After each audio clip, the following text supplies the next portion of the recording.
Good evening, everyone, and welcome to Gerald Kemp Field here at Medina Valley High School, and another week of baseball. Tonight, Medina Valley's taking on the Floresville Tigers, who are 5-1 in district play. The Panthers come in 9-7 overall. They're 4-2 in district. Started 0-2, but they've gone on a 4-game winning streak. Had a big win against Eagle Pass last Friday night, 6-1, and they're coming here to try to even things up with Floresville and actually hold the tiebreaker against them. I'm Jared Lucky here along with Dwayne Garza, and Dwayne, another windy night here, but should be in for a good baseball game. We're in for a really good baseball game. Right now, if you're looking at the district standings, it's all jumbled up at the top. They're all within one game. First place, it's Eagle Pass Winstead at 5-1. They're tied with Floresville at 5-1, but Eagle Pass has a tiebreaker over them. Sitting in second place is McCullum, 4-2. In third place would be McCullum at 4-2, and then Medina Valley in the fourth place at 4-2. So within the top four teams are within one game. Well, and after that 0-2 start, and Dwayne, Southwest coming to Medina Valley on Friday night, and they'll start the second round through district. That's a game Medina Valley lost to start the season. Well, and then I just noticed that too. Southwest is 4-2 also, so it's really jumbled up. So it's going to be a tough game on Friday. Tonight and Friday will tell you a lot about how things are going to wind up in district, even though this is the last game of the first round of district play. But you lose tonight, you're in the bubble. Yeah. You're not sitting in a pretty position. You're on the bubble, and you've got to start winning after that. And Floresville, one of those teams the last few years who have not been that competitive in baseball. I mean, they've been there. They've been right around that fourth playoff spot. But now, look at them 5-1 through district. I think their only loss was probably to Eagle Pass. Yes. Because Wynn came in 4-0 or 5-0 right. last week. But not like them, but probably in for a good matchup here this evening. And the bottom three teams in the districts have a lot of work to do. Harlandale at 1-5, Southside at 1-5, and Southwest Legacy at 0-6. So the first 1, 2, 3, 4, 5 teams are all within one game. Well, and you've got 5 teams competing for 4 spots, so somebody's going to be on the outside looking in when this is all said and done. You just hope it's not you. So also in today's games, Eagle Pass Wynn taking on Southside, and we have Southwest is at McCullum, and our other game is Harlandale at Southwest Legacy. So those are the other district games going on tonight. And Dwayne, we're going to take a break real quick and come back with the starting lineups. You're listening to Panther Baseball, and we'll continue here in just a moment. Why buy a used car when you can buy a new car for less at North Park Chevrolet, San Antonio's highest-rated Chevrolet dealer? Get low posted pricing on the 2021 Equinox, posted at $19,999. The 2021 Traverse, posted at $28,999. The 2021 Silverado, posted at $30,999. Or get $17,000 off the all-electric Volt. Experience Chevrolet, the North Parkway, 10 minutes outside Loop 410 in Castroville, or at npchevy.com. Medina Electric Cooperative was built by this community more than 80 years ago to deliver safe, reliable, and affordable energy. We are proud to serve this community beyond the power lines. You can find us supporting your kids' Little League, sponsoring school events, hosting safety presentations, and more. We're honored to belong to this community. Keep up with Medina Electric from the power lines to the sidelines on social media or at medinaec.org.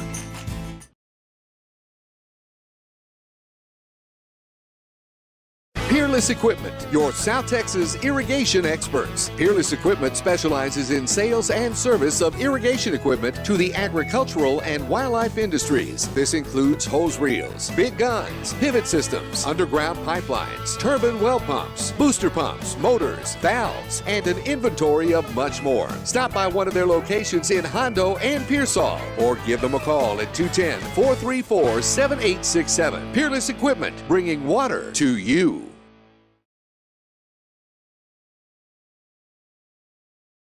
Are you ready for a vacation? Tanya with Travel by Design can help you with all your vacation destination needs. At no cost to you, she can plan all of the details tailored to your unique wants and needs. So all you have to do is enjoy your vacation. Tanya is a certified expert with Disney, Universal Orlando, and California, Sandals, and all cruise lines. Give Tanya a call at 830-931-4834 or visit her Facebook page, Tanya with Travel by Design, for all the latest specials and must-do vacations.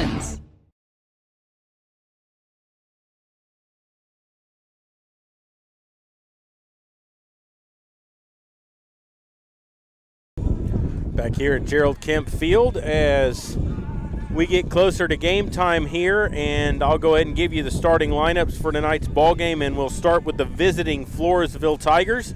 Their head coach filled it out like this. I'll start it off with the left fielder, Gavin LaFleur. The DH, Preston Freeman, will bat second. 3 hitters at third baseman, Brandon Cardenas. Derek Ferreira will play second base and bat cleanup.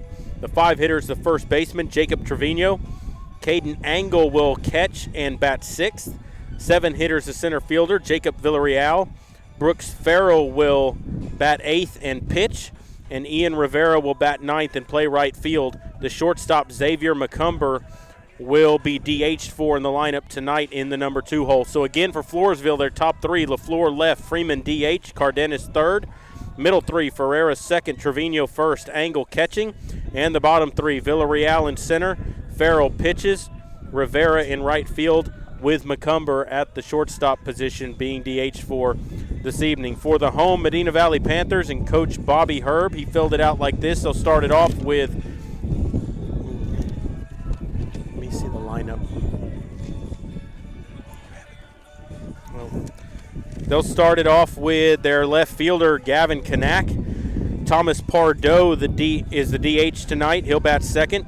The 3 hitters, the catcher, Whit Joyce. Aaron Tondry will bat cleanup and play shortstop. Left fielder Tanner Garst will bat fifth. Jake Herb will bat sixth and play first base. Manny Ramirez in right field, batting seventh.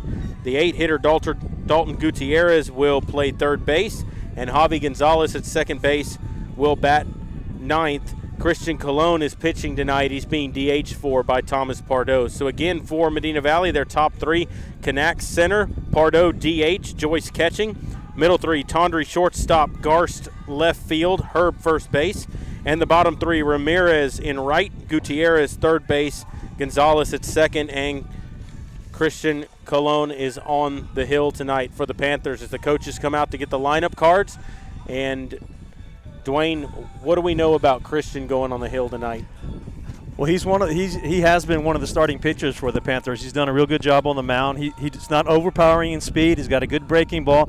Throws a lot of strikes. Saw him pitch. I believe it was against. He did some work against Southwest and some against Harlandale, I believe. Both he did really well. Again, he's not overpowering. He's got a good curveball. Throws a lot of strikes. Kind of typical of what Medina Valley has so far this year. So we watched Thomas Pardo pitch a complete game last Friday night. Had a shutout going through into the 7th inning of that ball game, and they gave up 1 run in that 7th inning. Couldn't hold the shutout, but pitched a very good ball game. It was a big win, and what I liked about Pardo is he threw a lot of strikes, but they weren't down the middle. Didn't give him very much to hit. But again, he let the defense do the work. Lots of ground balls, lots of fly balls, a lot of easy outs for the Panthers to get through that game, and that was the key, I believe, to winning that game against Eagle Pass.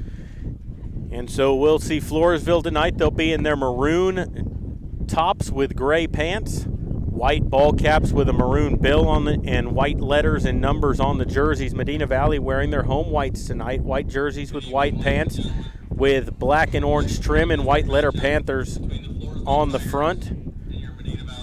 With the black, they'll have a black back cap with the white front and the orange bill. And they're going to go ahead and announce the starting lineups here at the ball field. The coaches have gotten the lineup cards and gone over the ground rules here. Not the typical Friday night crowd we're used to seeing, but No. You've got, might have a late arriving crowd. There's some fans in the stands you here. You got didn't have the a junior people out varsity there. game before That's this. right. That's one of the reasons that junior varsity did not play today because of testing. That's right. I believe it's star testing they had going on. So you don't have a crowd. You don't have the JV crowd staying behind to watch a game, but it's not a real big crowd. But what we do have is we got the wind, Jared, like we've had all year long. God. When we were setting up, there was hardly any wind. It was nice and calm. It was cloudy. It felt really, really good. But since then, the wind has picked up. Skies are opening up, and the sun is out. So typical evening for baseball. Yeah, and that wind's blowing straight out to right field, left to right here at the ball field. And so anything you get up into right field out there is going to be helped out. Unfortunately for the Panthers, no left-handed bats in the lineup. Well, the only one they have is a switch hitter, Aaron Tundra, and he doesn't bat left-handed much at all. No. We'll see what Floresville's got, but left-handed hitter's going to be helped out tonight if they can get one up in the air to right field. We'll kind of keep an eye on what that wind does as the night progresses here. Well, and we've got kind of a new outfielder for the Panthers starting in center field is Kanak taking the place of Peterson tonight.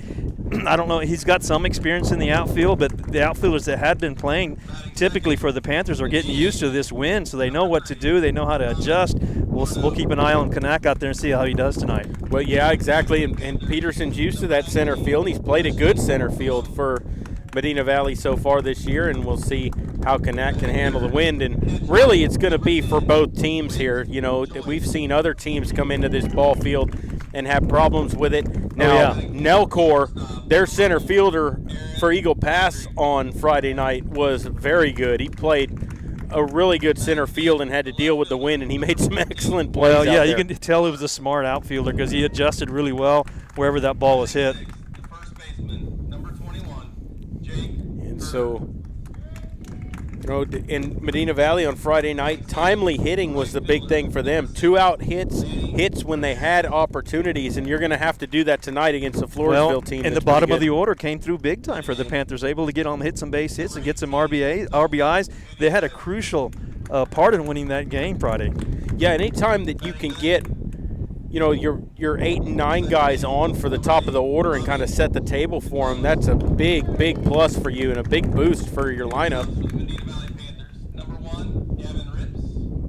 And we are going to go ahead and take a break for the national anthem, and then we'll be back with all the play-by-play. You're listening to Panther Baseball, brought to you by North Park Chevrolet, and we'll continue in just a moment.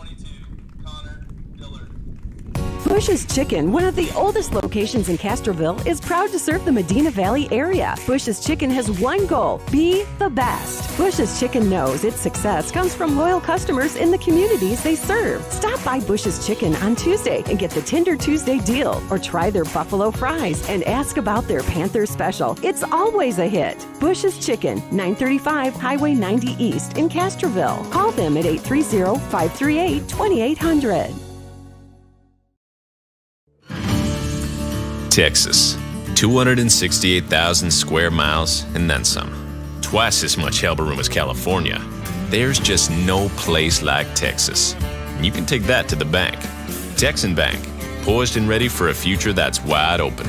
Member FDIC.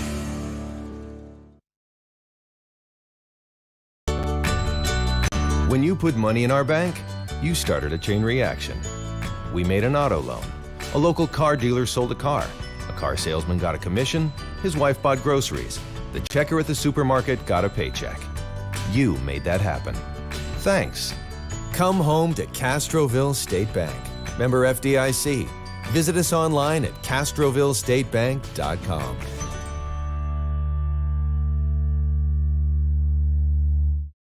Nobody can design, create, or maintain your lawn better than 3D Landscaping and Irrigation. With over 17 years of experience, owner Ray Doyen and his crew take pride in their craftsmanship and service. They're fully insured, offer free estimates and multiple references, so you know you're getting the best. 3D does landscaping, lawn maintenance, irrigation, tree installation, lighting, and more. Whether it's residential or commercial, 3D Landscaping and Irrigation has you covered. Give 3D a call at 830-985-9115 or find us online at threedlandscaping.com. Back here at Gerald Kemp Field as Christian Colon is warming it up to his battery mate tonight, Whit Joyce. Right side of his infield, Jake Herb and Javi Gonzalez. On the left side, Aaron Tondry and Dalton Gutierrez. Into the Panther outfield, it'll be Gavin Kanak. In center, will be flanked in right by Manny Ramirez, and in left by Tanner Garst. For the Floresville Tigers, it will be Gavin LaFleur, Preston Freeman, and Brandon Cardenas due up here to start the ball game. Colon, a right-hand pitcher, warming it up here to Joyce, and we'll see how he does. How he handles tonight. He might be a little rusty. He hasn't pitched in probably 3 games, so we'll see how he comes out. I guess we can say he's had plenty of rest. Well, and you know, when you look at what he does here, watching him warm up, you know, he doesn't have the velocity that like Thomas Pardo had Friday night. He does have a curveball, but for some of these teams that aren't used to seeing this style of pitching, they can be very hard to hit at times, and we saw that last year in a few games where Medina Valley came up to bat, and you're sitting there going, they should be rocking this guy, and they had 1 or 2 hits throughout the game, you know, so sometimes this pitching style is very hard to hit, and we'll see how Floresville handles that. Yeah, and if he does anything like Pardo did the other night, he'll rely on his defense to help him out. Be confident, throw strikes, let your defense do the work. Hopefully they'll come out with a big victory tonight. Again, it's very tight in the district standings right now. It's a big game for the Panthers tonight. Well, and he's got a weapon behind the plate in Whit Joyce that's able to cut down the running game. Absolutely. So Gavin LaFleur will stand in, plays left field for the Tigers. He's a right-handed hitter. He'll stand straight away, and we're ready to get underway here. And Colon into the windup. His first pitch of the ball game is swung on and hit high in the air to left center field. Left fielder backing up near the warning track and makes the out. 1 pitch, 1 out here for Colon. And LaFleur was up there taking his hacks. Yeah, definitely. He saw a good pitch, and he jumped on it right away. Good job by Tanner Garst backpedaling to get that ball, played like he knew exactly what he was doing. 1 out. It'll bring up Preston Freeman, a left-hand hitter. Maroon, gray, and lime green shoes. As that curveball stays outside, ball 1. Nice color coordination there. At least it matches the grass. Left-hand batter waiting on the 1-0. Pitch on the way is outside, and it's 2-0 now. Nobody on, 1 out here. We're just underway here in the top of the first. As Colon stares in. He's ready, the 2-0 on the way. Swung on and missed, came with a high fastball that time, and it's 2-1. Yeah, and he took a rip at it. Freeman up there batting like he knows that wind's at his back as a left-handed batter. He took a rip like he wanted that ball to go. Left-hander waits, the 2-1 on the way. Curveball swung on, hit on the ground to third. Gutierrez up with it, throws across to Herb at first. 5-3 on the putout, and there's 2 away here in the top of the first inning. Fly ball on the ground out. It's the best way to start out. It's doing exactly like we wanted him to do. Pitch strikes, let the defense do the work. Gutierrez coming up with that ground ball, throwing it across the diamond, get easy out number 2. It'll bring up the third baseman, Brandon Cardenas. Right-hand batter, nobody on, 2 down. Slightly open stance. First pitch of the at-bat on the way, and that's down and out for a ball. 1-0 to the Tiger third baseman.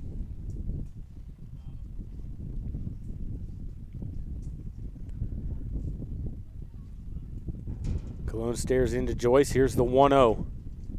Swings and bounces one foul up toward the Medina Valley dugout. And it's a ball and a strike now on Cardenas.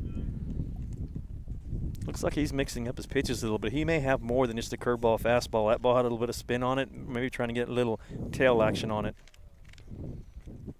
Digging his glove. Look, he be coming with a breaking pitch here. 1-1. Curveball missed outside. You know, that was more like a slider. That ball had a lot more velocity on it, had a little bit of late movement. Didn't break as much as his curveball. 2 balls and a strike. Pitch on the way. Down low, and it's 3-1. So a 3-1 count to their number 3 hitter. Derek Ferreira waiting on deck.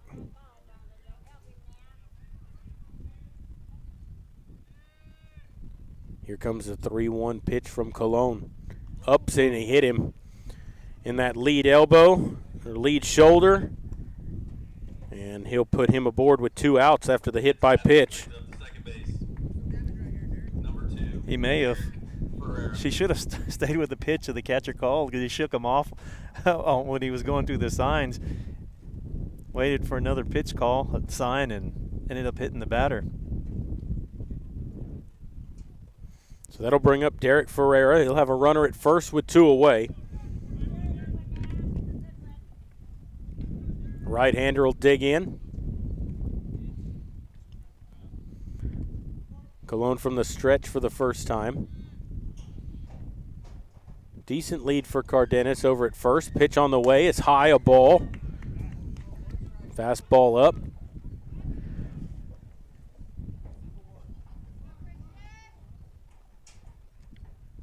As Ferreira will dig back in. Comes set, pitch on the way, swung on and lined into right center. That's going to drop in for a base hit. And that'll hold the runner to second base. Good job by the right fielder for Medina Valley, Ramirez, to get that back in quickly. Yeah. Fielded that ground ball quickly, gets the ball into the second baseman right away and does not allow that runner to get past second base. So runners on first and second still with 2 outs. So 2 quick outs and then a hit by pitch and a single. They have runners at first and second with 2 away. It'll bring up Jacob Trevino. Plays first base for Floresville. Right-hander, standing almost on top of home plate. Pitch on the way is high for a ball. That's one of the things Cologne's doing, is leaving that ball up in the strike zone. When he's missing up. And if you leave one over the middle of the plate. Especially that pitch is a breaking pitch. You leave a high-hanging curveball, it's going to get crushed.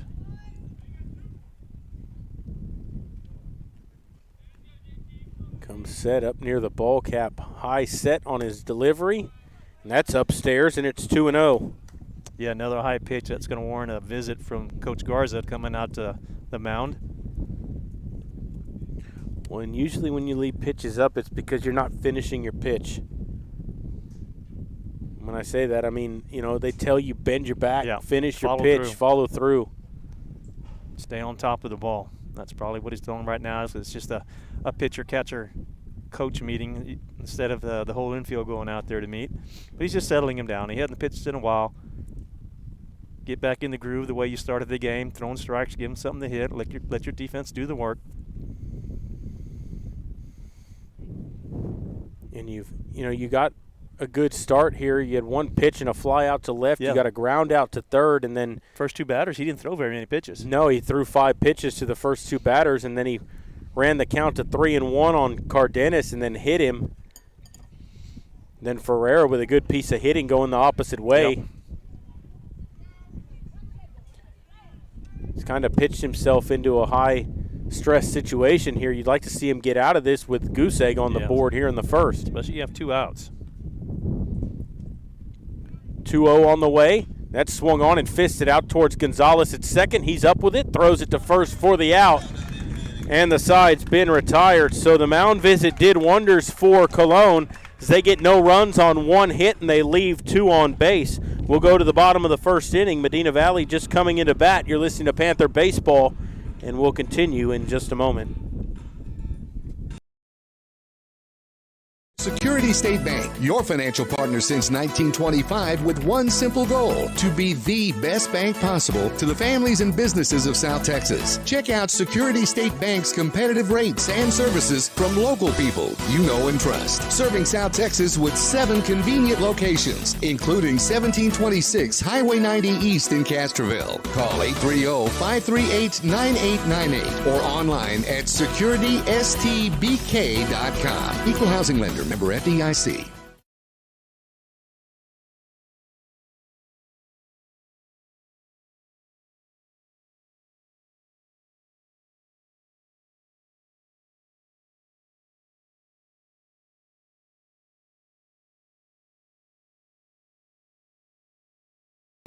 We'll come back here to Gerald Kemp Field as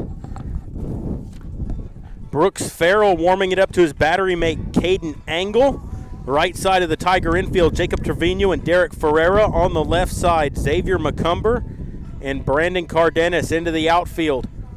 Jacob Villarreal in center, flanked in right by Ian Rivera, and in left by Gavin LaFleur. For the Panthers, it'll be Kanak, Pardo, and then Joyce due up. Good job by Cologne. Threw 15 pitches in that first inning. Worked himself into some trouble. They had 2 on with 2 out, and he managed to get out of the situation with a 0 on the board. And we'll see if the Panthers can jump on top of Floresville here and jump on top of Farrell early. And that's exactly what they did against Eagle Pass the other night, Jared. They scored 1 in the first inning, and about every other inning they scored a couple of runs. They need to jump on them quick, take the lead, and hold it.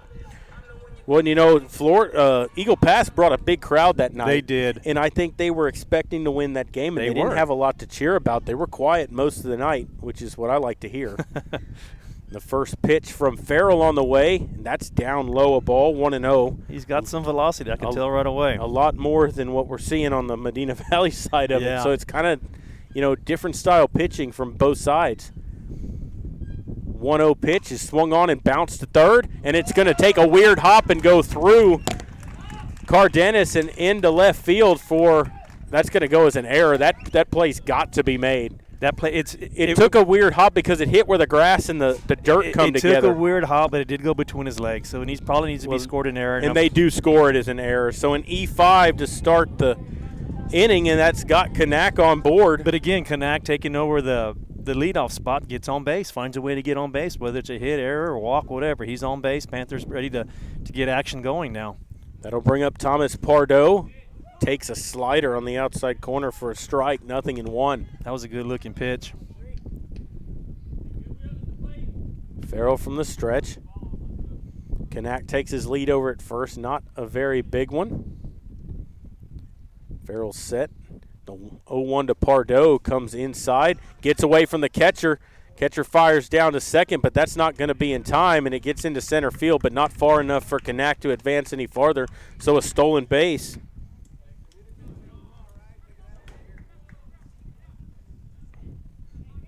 Actually, that's more scored as a pass ball. Yeah. That ball got away from him. But that gets a runner in scoring position with nobody out. Farrell's pitch on the way. That's close to a balk as that's called a strike. And it's 2-1. But did you see him almost spin around towards second base?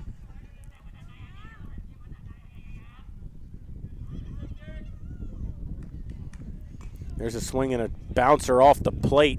It's a foul ball, and it's a ball and 2 strikes on Pardo. Yeah, I'd like to have seen Pardo bunt here. He's a good bunter. Move that runner over to third right away. You have nobody out. You have somebody on third base. He's got 2 strikes, so you won't see that happening. Pitch on the way, and that's inside. 2 balls, 2 strikes now on Pardo. That's 2 pitches that almost hit Pardo. Those are ones that have been inside, have been way inside.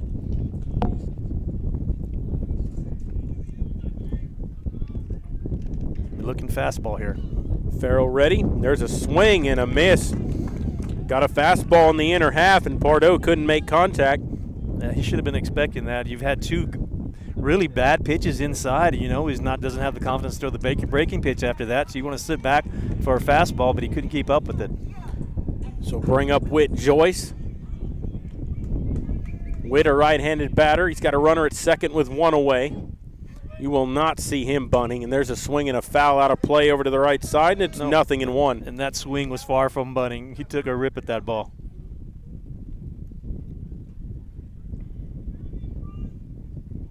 And he will hit it the other way.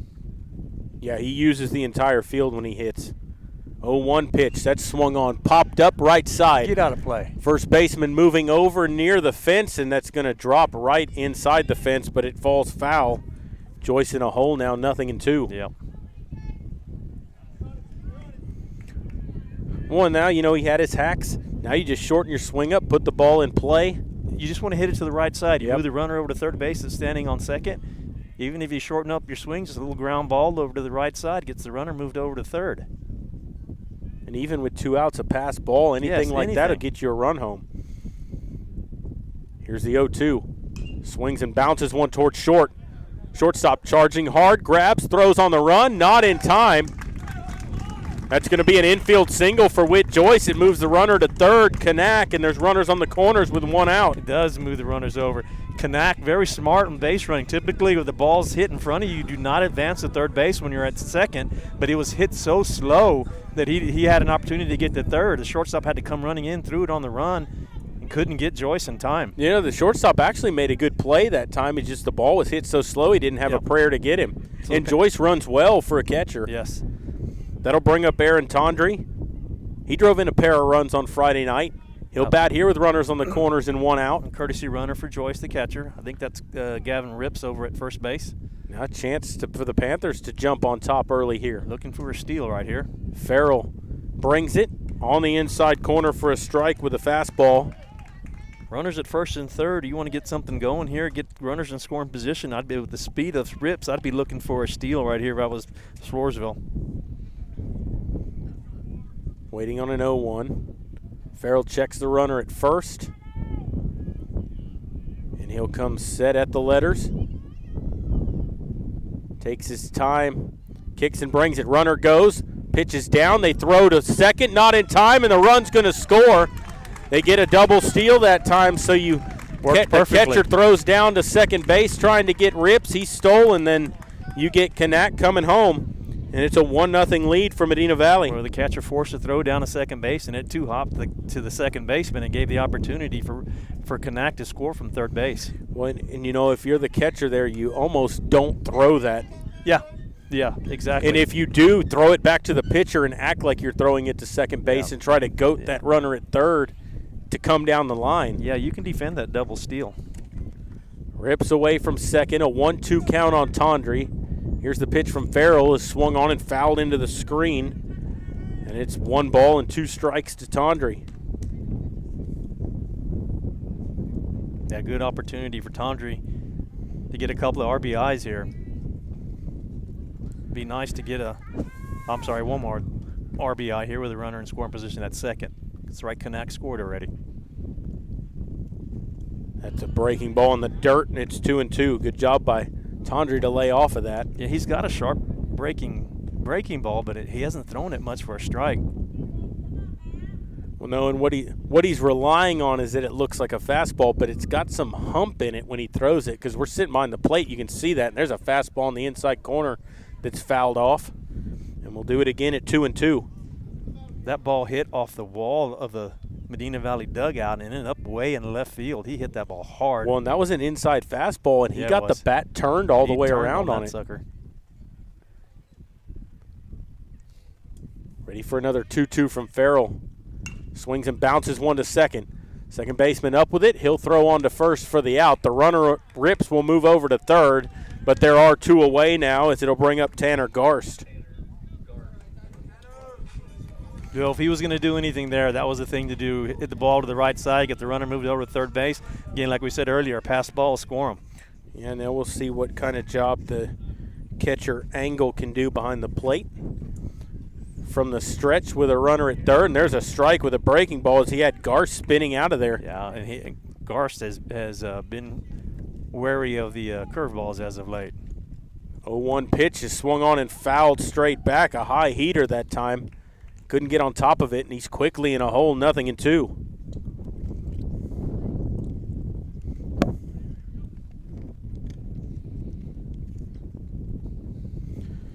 Here's the 0-2 to Garst. Started after it, just laid off in time. The fastball was high, and it's 1-2. Yeah, and that pitcher was walking to the dugout already. He thought it was a strike. Well, they didn't even appeal down to the umpire. Here's the 1-2. Swing and a miss at a breaking ball. Slider over the outside corner. And he gets Tanner Garst swinging, but the Panthers do get a run on only 1 hit, and error mixed in, and they leave 1 man at third base. And so we'll go to the top of the second inning, 1-0 Medina Valley. You're listening to Panther Baseball, and we will continue in just a moment.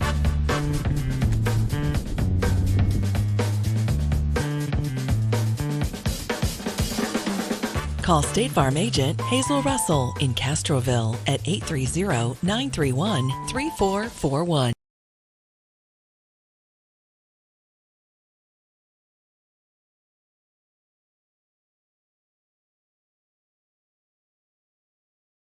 are proud to support the Medina Valley Panthers. The Boosters are always looking for volunteers and new members. The MVP Boosters raise funds to support the MVISD sports and scholarship programs. Get your Panther swag at the football store located next to the concession stand.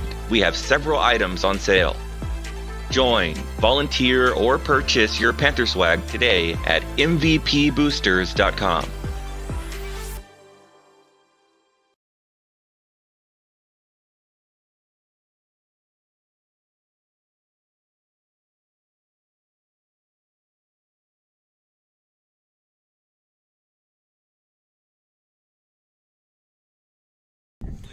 We're back here at Gerald Kemp Field as Caden Angle, Jacob Villarreal, Brooks Farrell will stand in here against Christian Cologne. It'll be the 6, 7, 8 hitters for Floresville due up. Medina Valley with a 1-0 lead now in the ball game.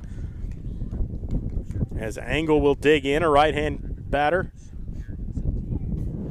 First pitch of the inning on the way. Swung on and bounced, comebacker to the mound. Cologne up with it, throws to first for the out. 1 pitch, 1 out here in the second inning. Another ground ball out. That's exactly what you want of your pitcher. That'll bring up Jacob Villarreal. Another left-handed batter will stand in here. Nobody on, 1 out. That was just another weak ground ball out right there, and that's a case of their timing's off right now. Left-hander waits. First pitch from Cologne is up and out of there for a ball. It's 1-0. One of the things that's helping Cologne is that his pitches are all over the place. They're just right around the plate, but they're all over the place. Nothing right down the middle. Can't give anything they can drive. 1-0. Just missed off the outside corner again. 2 balls, no strikes.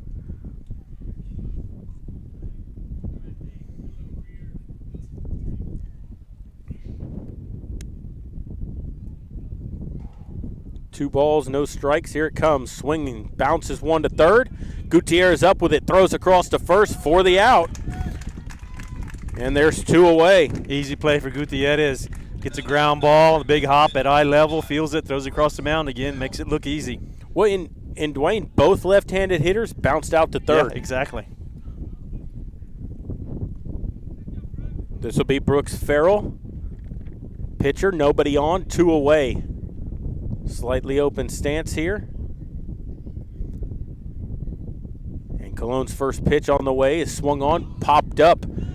Left side, foul territory. Gutierrez gives chase, and he's going to make the catch in front of the Panther dugout for the out. A 6-pitch inning for Cologne. I didn't think that ball had a chance to stay in the play. That wind pushed it back in. Gutierrez didn't give up on it. Caught it right in front of the dugout. I gave up on it. I thought it was going to be out of play. Yeah. In a quick 1-2-3 inning, no runs, no hits, nobody left on. We'll go to the bottom of the second inning, 1-0 Medina Valley. You're listening to Panther Baseball, and we'll continue in a moment. Why buy a used car when you can buy a new car for less at North Park Chevrolet, San Antonio's highest-rated Chevrolet dealer? Get low posted pricing on the 2021 Equinox, posted at $19,999. The 2021 Traverse, posted at $28,999. The 2021 Silverado, posted at $30,999. Or get $17,000 off the all-electric Bolt. Experience Chevrolet, the North Parkway, 10 minutes outside Loop 410 in Castroville, or at npchevy.com.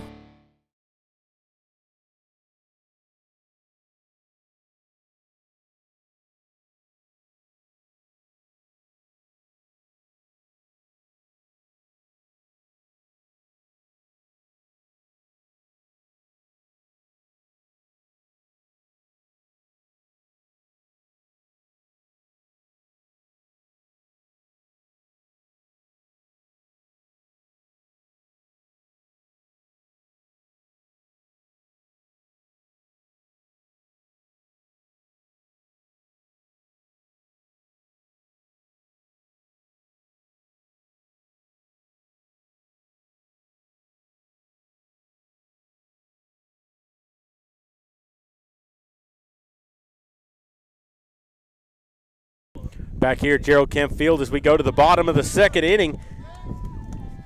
As Farrell stays out there, he's warmed things up, and it'll be Herb, Ramirez, and Gutierrez due up. 6, 7, 8 hitters here for the Panthers.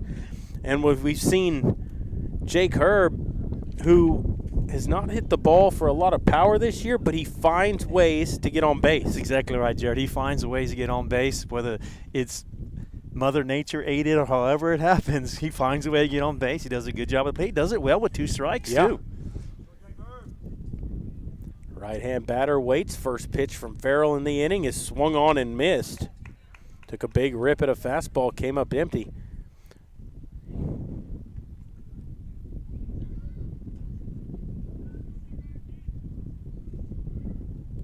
Here comes the 0-1. Down and out. Ooh, catcher took that one off the face mask, and it's 1-1. Farrell looking at his fingers like he may be working on a blister already. That may come into play here pretty quick. You know, anytime you spin that ball off of there with those stitchings on there, you can cut your finger or anything. Yeah, easily. Swing and a miss at a nasty breaking ball. He had Herb way out in front, lunging at it, and it's 1-2. That sure does look like a slider. 1-2 on the way. Swings and hits one high in the air to left field. Left fielder in his tracks, though. LaFleur makes the catch, and there's one away. Left fielder didn't even have to move. That ball was hit straight at him. Easy pop up to left field to get the out. Surprise the game, a fastball. Yeah, with an 0-2 count. Mm-hmm. That'll bring up Ramirez. Had a couple of big hits for the Panthers against Eagle Pass last Friday as he takes high a ball. Umpire's not given that high strike call to either side yet. Here comes the 1-0 pitch from Farrell. Breaking ball missed low, 2-0. Good job by Ramirez laying off. He had a notion. Yeah, that's his curveball. It's a little bit slower than he is throwing a slider, I believe. That's got a lot more velocity and a lot less break. Here comes the 2-0. That misses up and out of there, and it's 3 balls, no strikes.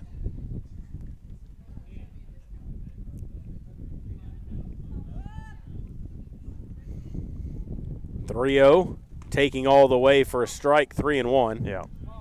Got to be patient against Farrell here because he's all over the place, but he does throw strikes every once in a while. You got to be ready for it. Here comes the 3-1. Inside, and he walked him. Almost hit him. First walk of the game issued by Farrell, and there's a runner at first with 1 away. That'll bring up Dalton Gutierrez. He's made a couple of good plays at third base so far tonight. Yeah, not a lot of opportunities for him at the plate. He's been DH for, I believe. So let's see what Gutierrez can do for the team right now. The runner on first base.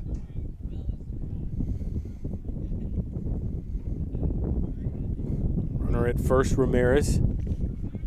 Takes a decent lead over there at first base. Here's the pitch, and that's swung on and lined into right center. That's going to drop for a base hit. Ramirez will stop at second base as the right fielder gets the ball back in quickly. But a walk and a single with 1 out, and there's runners at first and second for your 9-hitter, Javi Gonzalez. Great piece of hitting by Gutierrez. That fastball over the right side of the plate. Hits it, goes with the pitch, hits it over second base, lines it out to right field to get the base hit. It'll bring up Gonzalez.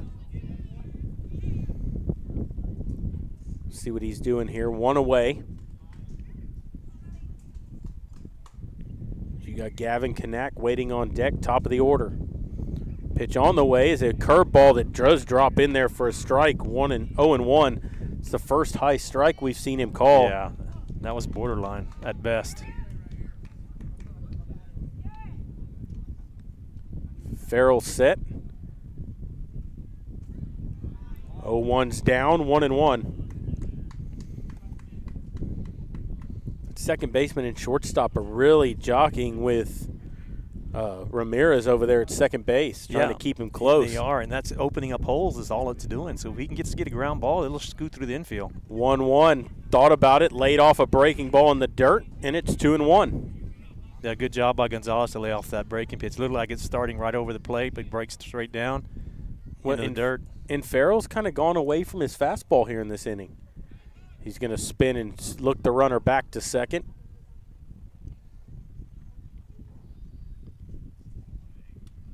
Waiting on the 2-1 pitch. On the way is high, 3-1 to Gonzalez. Now Gonzalez needs to not help out the pitcher here. If he's going to take a rip at a ball, it needs to be something he really likes. Here comes the 3-1 to Gonzalez. Farrell kicks and brings it. Swing and a miss. Probably took a rip at ball 4, but he comes up empty. I was just going to say the same thing. Probably swung at ball 4. Sometimes that high fastball looks inviting. It's sometimes you just can't hold back. So a payoff pitch upcoming. Kicks and brings it.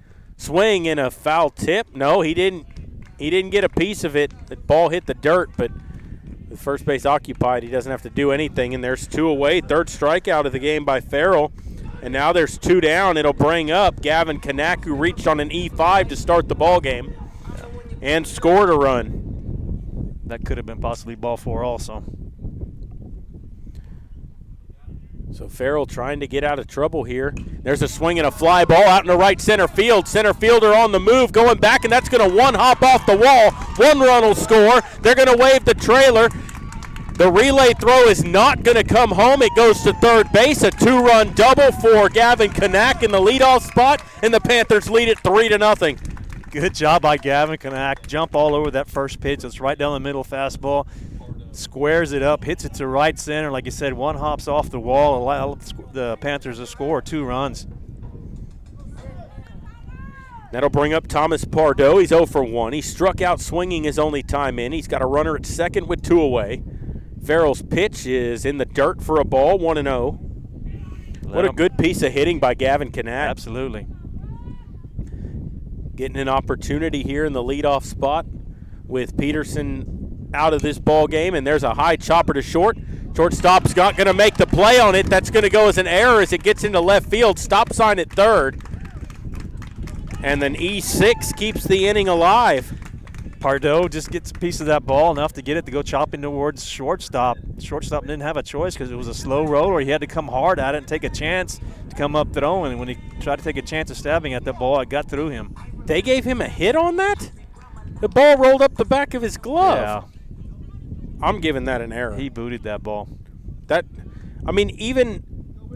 have a hard time making the play because he had to charge it. But if he makes the play, he's got a shot. Yeah.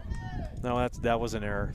And that'll bring up Whit Joyce. And now you've given Joyce an opportunity here with runners on the corners instead of leading off the inning. Well, Pardo with speed, an opportunity to steal and get runners at second and third. Well, and they've already executed a double steal in this ball game as Joyce takes up and in for a ball.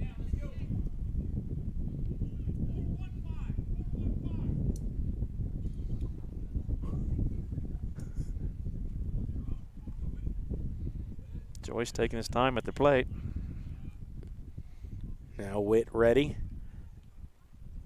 Farrell checks the runner at first, and now he comes set at the letters.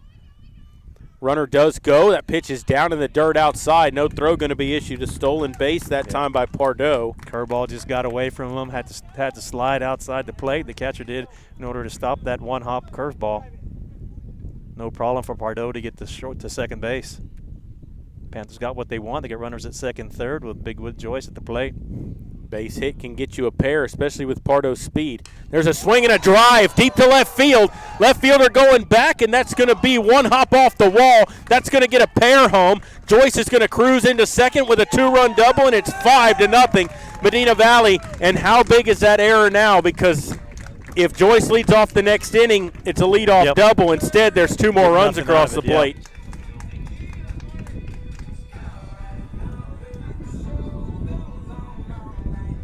Big hit by Whit Joyce. Hammered that ball to left field into the wind. 1 tops it off the wall. A 5-0 lead for Medina Valley here in the bottom of the second inning. And Farrell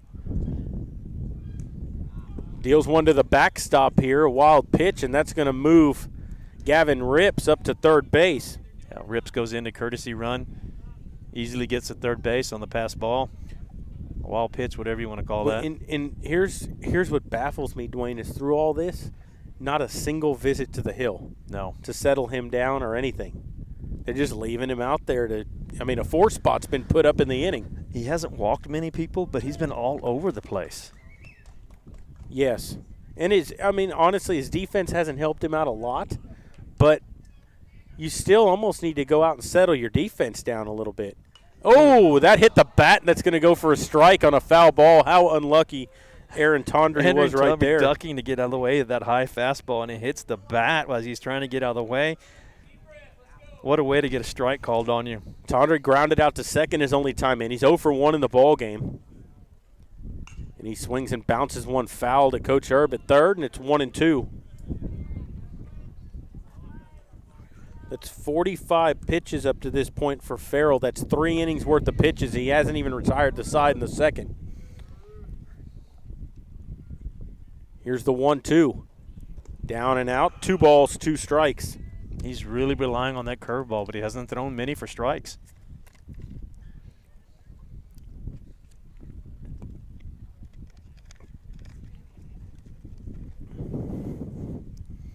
2-2, swings and pops one foul. That's going to get out of play to the right side, and we'll do it again at 2-2. Tondry trying to play add-on here. A big crooked number up in the inning already. A 4 spot for the Panthers. They lead 5-0.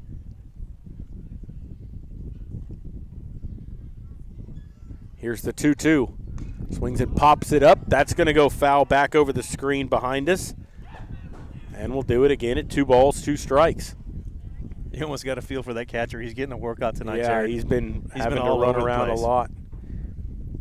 And he's had to stop a lot of balls in the dirt. Yes. Ready for another 2-2. Tondry with a good at bat here, fouling some pitches off. Swings and pops one up high. Shallow center. Second baseman out. Center fielder coming in, and that's going to drop in between them.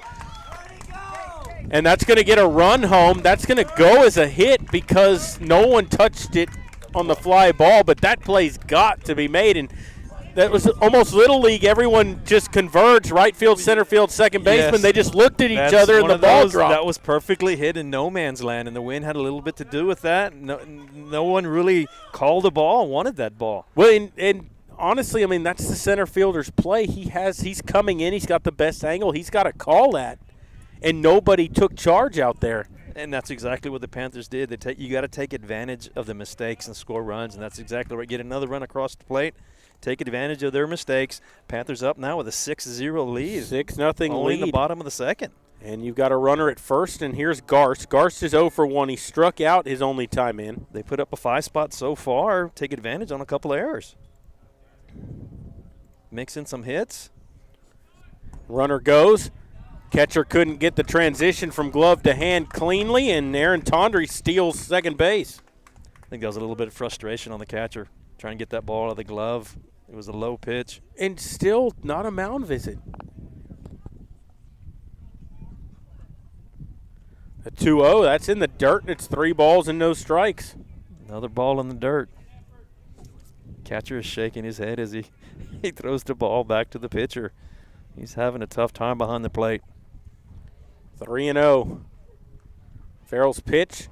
Inside corner called strike as Garst taking all the way there Absolutely. with a 3-0 count. Yeah, absolutely. Waiting on the 3-1. Swing and a miss. He had a pitch to hit that time. Came up empty, and the count's full, 3-2. Let's see what pitcher that Farrell has confidence in right here. Tondry leads away from second. Ready for the payoff. On the way. He said he went. Checked his swing. At least asked for help. But he rings him up. And the side's been retired. 4 strikeouts now for Farrell in the ball game. But the Panthers put up a 5 spot on 4 hits. An error mixed in there.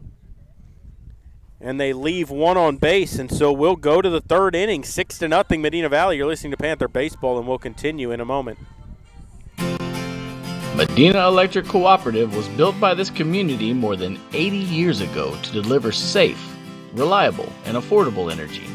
We are proud to serve this community beyond the power lines.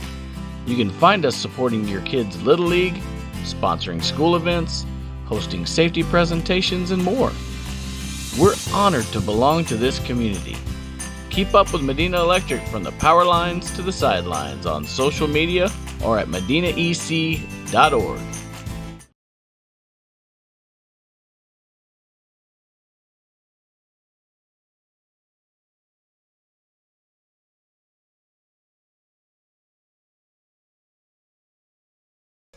We're back here at Gerald Kemp Field as Cologne warming things up. His team spotted him to a 6-0 lead here as we go to the third inning. It's going to be the top of the order coming up here. It's going to be 9, 1, and 2, so your 9-hitter, and then we'll turn it over to the top of the order. And if you're Cologne, I think you really want to sit Rivera down because the second time through the order, LaFleur had a good swing to start the ball game. You don't want to give them a chance here after getting a 6-0 lead. You don't want to give them hope that they can come back. You need to have a shutdown inning here. Yeah, and you just keep doing what you're doing if you're Cologne. You just keep throwing strikes, let the defense help you out. Don't try to overpower them. Just do what you've been doing. It's worked so far. Defense has been really strong for the Panthers as of late. So Ian Rivera will step in, a left-handed batter. They got 3 left-handed bats in their lineup. Leading off for the Tigers, the right fielder, number 1, Ian Rivera. So the other 2 lefties that stepped up in the inning grounded out to third. We'll see if Rivera follows suit here. Cologne up to this point, 4 ground ball outs, 2 fly outs. Yeah, the Tigers have yet to get through their batting order.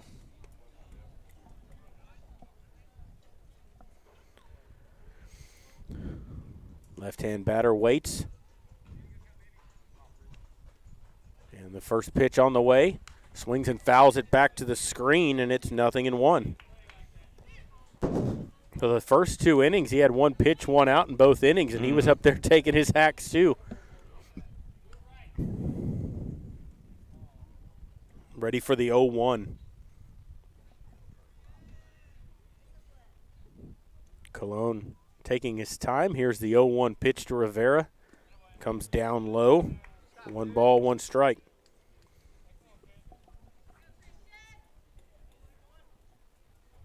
The wind settling down quite a bit now, Jared. Yeah, it is. Still blowing out to right, but not like it was earlier. Not like it was earlier. 1-1 on the way. Swings and fouls 1 back to the screen, and it's a ball and 2 strikes. Well, the thing is here, too, Dwayne, is I doubt Floresville's used to being down like this in a ball game. We'll see how they handle that. Don't know what their overall record was, but I know, again, their district record is 5-1. Ready for the 1-2. Pitch on the way is high, a ball, 2-2. Yeah, he needs to come back here with his best pitch. Can't afford to get a runner on base, especially a leadoff batter, your number 9 batter of all batters. 2-2 on the way is a curveball. Called strike 3 as he dropped it in there. That's exactly what he did. His best pitch to that curveball that dropped right in there for a strike. Froze him. First strikeout of the ball game for Cologne, and there's 1 away. It'll bring up Gavin LaFleur. He's 0 for 1. He flew out to left field his only time in. Nobody on, 1 out.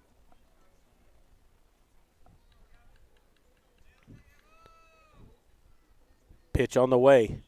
High pitch, fastball that's inside, 1-0.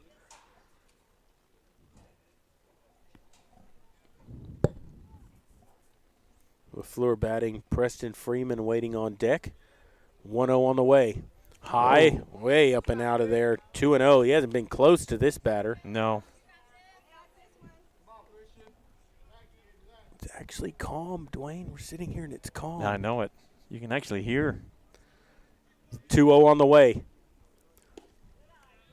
Wow. Just missed. Pretty good pitch. I guess it missed down. It's 3-0. So we've had a consistent strike zone through 2 innings, and now all of a sudden it's become a little more erratic. 3-0 on the way. That's on the outside corner for a strike. LaFleur was a quarter of the way down to first base. Yeah, he was. He thought that pitch was outside, but it was right on the corner. It's a good pitch by Cologne. He's done a good job of painting the corners all night. It's 3 balls and a strike. It's tough on the pitcher, but you can't get those calls. 3-1. That's in the dirt, and he walked him. First walk issued by Cologne to go along with a hit by pitch. It'll bring up Preston Freeman. He grounded out to third his only time in. Got a runner at first with 1 away. Left-hand batter digs in. LaFleur leads away from first. Pitch on the way is up and out of there for a ball, 1-0. And, you know, Cologne's kind of – and Joyce is going to go out and talk to him here. Yeah. He's kind of been – I think he's flying open with that shoulder. He's leaving all his pitches up and outside. Well, one of the things about having a long inning when your team makes a lot of scores, a lot of runs, is you sit on the bench for a long time. There was probably a 20-minute at-bat for the Panthers, and it kind of gets you out of the rhythm. He was doing really good up to this point. But a good timeout by Joyce to go over there and try to settle him down. Let him know, hey, dude, you got a 6-run lead. Just throw strikes. Let your defense work. Yeah, and with Joyce behind the plate here, we'll see if – I wonder if Floresville's going to try to manufacture something here to try to get back in the ball game. At least one run, you would think. You start out with 1 and 2 next inning or whatever. That's outside, 2-0. Don't try to get fancy here if you're Cologne. Just keep throwing strikes. Ready for the 2-0 to Freeman.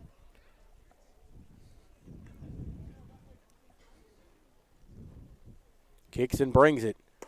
That's on the outside corner for a strike, and it's 2-1. You know, if you're Floresville, you got a quick runner on first base. You have a left-handed batter. Good opportunity to steal right now. That left-hander would be in the way of the throw by Joyce. Waiting on the 2-1. Pitch on the way, swung on and fouled back to the screen, and it's 2-2.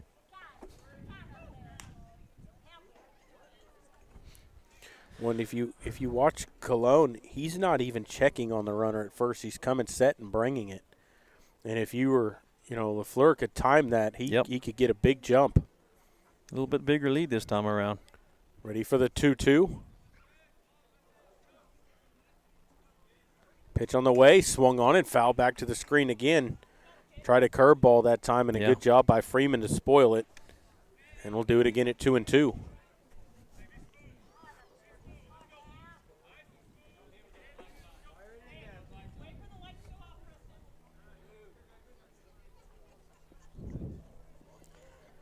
Throw over to first. LaFleur back in diving. Good job by Cologne to get that throw over there. Keep him tight at first base.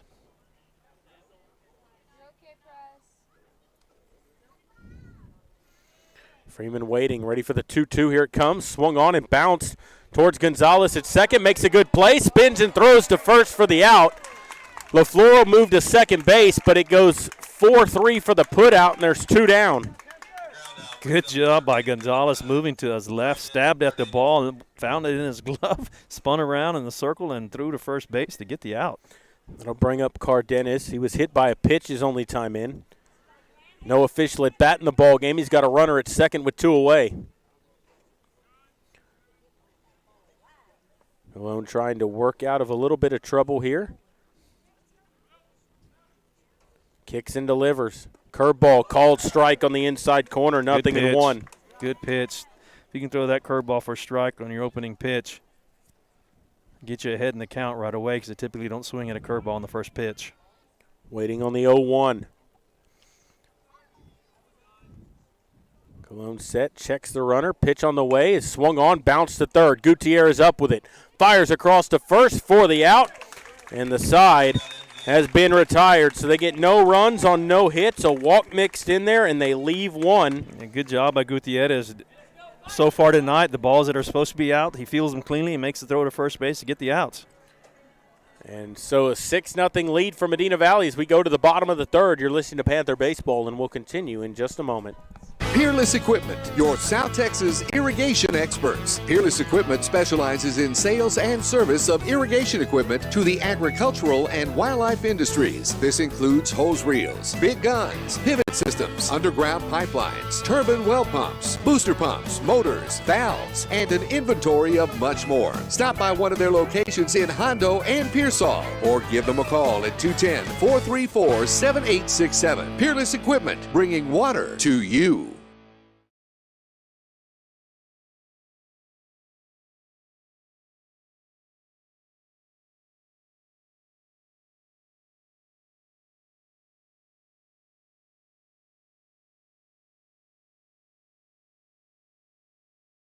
We're back here at Gerald Kemp Field as we go to the bottom of the third. Medina Valley leading at 6-0, and for the Panthers, it's going to be the 6, 7, 8 hitters. It'll be Herb, Ramirez, and Gutierrez due up. This is the part of the order that led off in the second inning when the Panthers put up a 5 spot. Yeah, and as of late, the bottom of the order has done really well for this Panther team. Come through when they needed him. Herb 0 for 1. He flew out to left his only time in. He takes down low a ball to start the at-bat, and it's 1-0.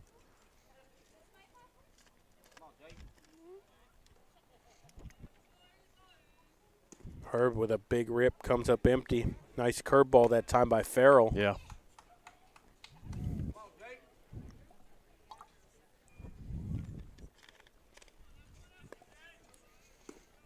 At 1-1 just misses down low. It's 2-1.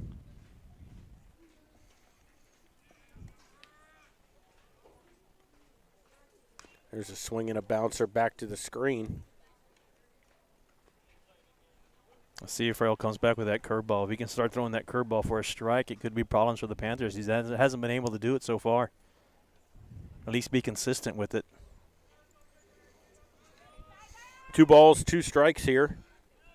Pitch on the way, swung on and hit on the ground at third. Backhand grab by Cardenas, a high throw, but the first baseman comes down on the bag, and there's 1 away. Yeah, it was a high throw over to first base. Real close to getting by the first baseman.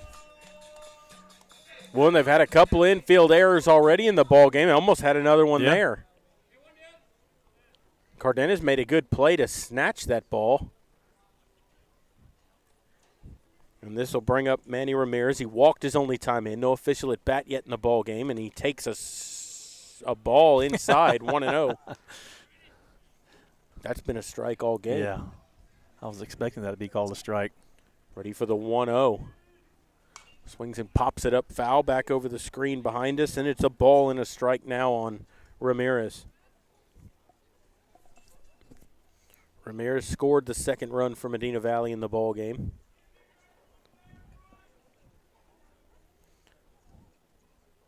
Nobody on, 1 down here in the bottom of the third.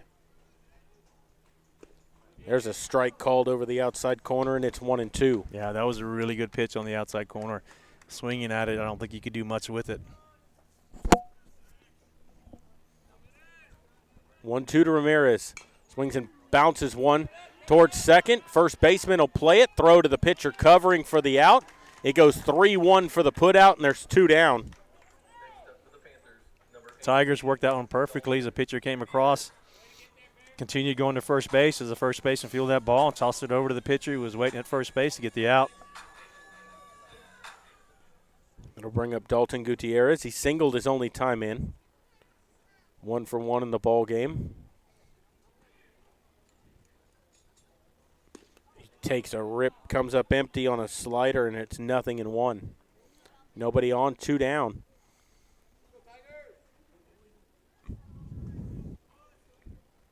Oh, 1 pitch is in the dirt. A ball and a strike.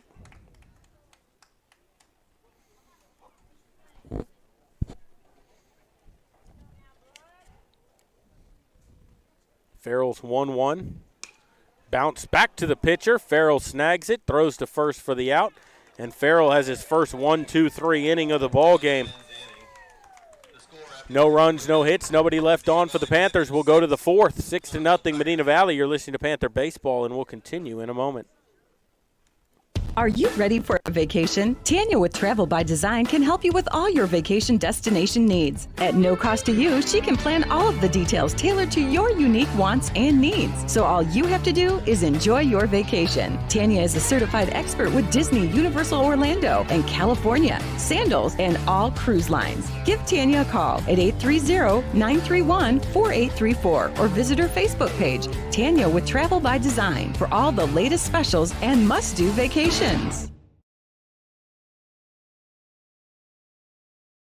Bush's Chicken, one of the oldest locations in Castroville, is proud to serve the Medina Valley area. Bush's Chicken has one goal: be the best. Bush's Chicken knows its success comes from loyal customers in the communities they serve. Stop by Bush's Chicken on Tuesday and get the Tender Tuesday deal, or try their buffalo fries and ask about their Panther special. It's always a hit. Bush's Chicken, 935 Highway 90 East in Castroville. Call them at 830-538-2800. Welcome back here to Gerald Kemp Field as we go to the top of the fourth. 6-0 Medina Valley leading. Cologne out there warming it up to Whit Joyce. He'll be facing Derek Ferreira, Jacob Trevino, and Caden Angle. It's the 4, 5, 6 hitters to the heart of the order coming up here for Floresville. And how about the job by Farrell? After giving up 6 runs through 2 innings, he comes out, has a 1-2-3 inning, and probably, his pitches were working better than they had earlier in the game. Yeah, he was getting the curveball over for a strike as he hadn't in the earlier, so he was relying on his fastball, and that's what the Panthers were hammering because he had to put it over the plate when he got behind in the count.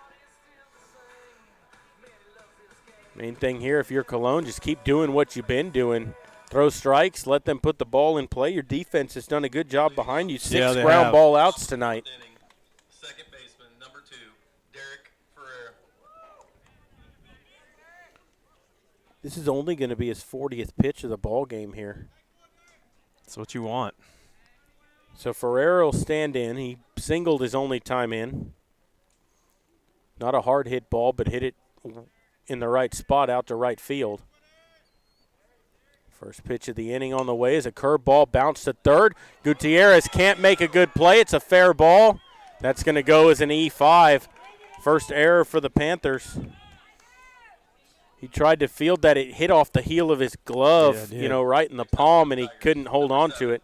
He's mad at himself, too. He knows he could have had that Well, he one. was trying to feel that ball right at the third base itself on the base, and he's got to kind of his feet tangled up a little bit, and he kind of reached over the foul line for that ball, and it went off his glove.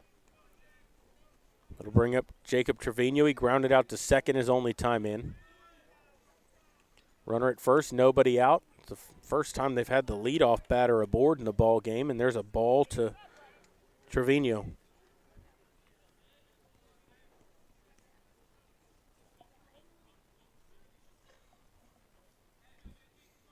Clone from the stretch. Curveball, called strike. It's a good-looking pitch right there. Not a whole lot you can do with that pitch. Waiting on the 1-1.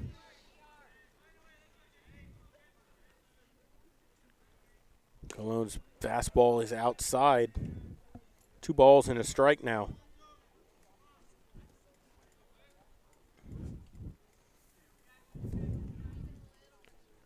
It's the first error for the Panthers in a few games. Yeah, absolutely. 2-1, curveball lined into left field for a base hit. With the play in front of him, Ferreira will stop at second. There's runners at first and second with nobody out. It's only their second hit of the ball game. Next up for the Tigers, number 12, Caden Angle. Yeah, and I wonder if the Panthers are going to have anyone in the bullpen because you definitely don't want to let the Tigers back in this game. So it'll bring up Caden Angle. He grounded out to the pitcher his only time in. Need a double play here to clean this inning up. Yep. Cologne set. Checks the runner at second. Pitch on the way is upstairs, ball 1.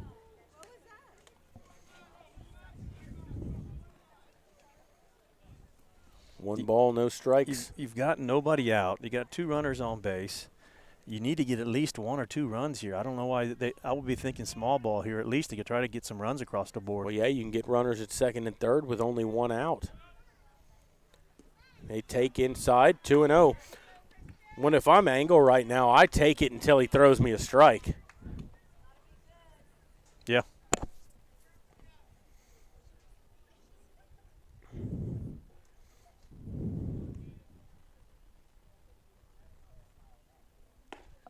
There it is. And there it is. Yep. Over the outside corner for a called strike. 2-1 now.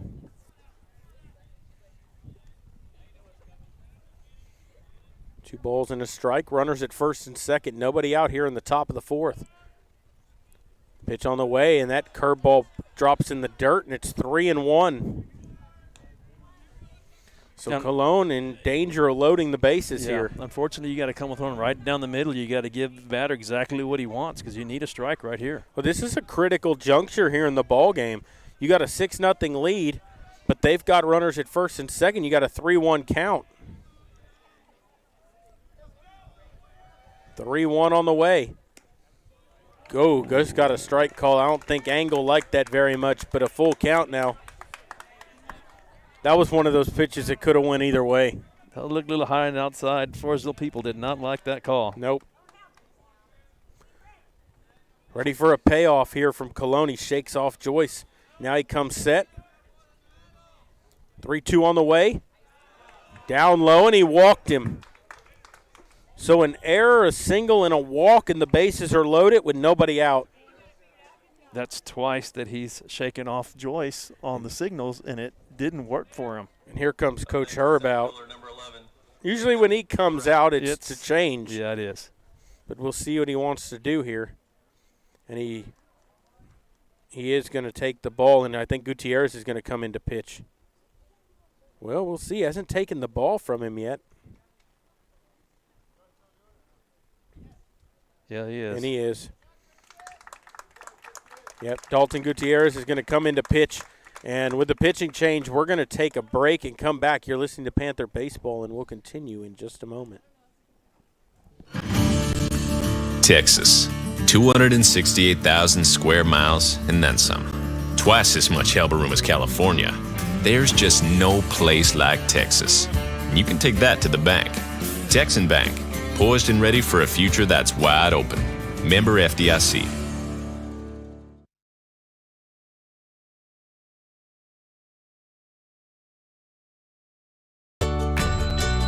When you put money in our bank, you started a chain reaction. We made an auto loan. A local car dealer sold a car. A car salesman got a commission. His wife bought groceries. The checker at the supermarket got a paycheck. You made that happen. Thanks. Come home to Castroville State Bank. Member FDIC. Visit us online at castrovillestatebank.com.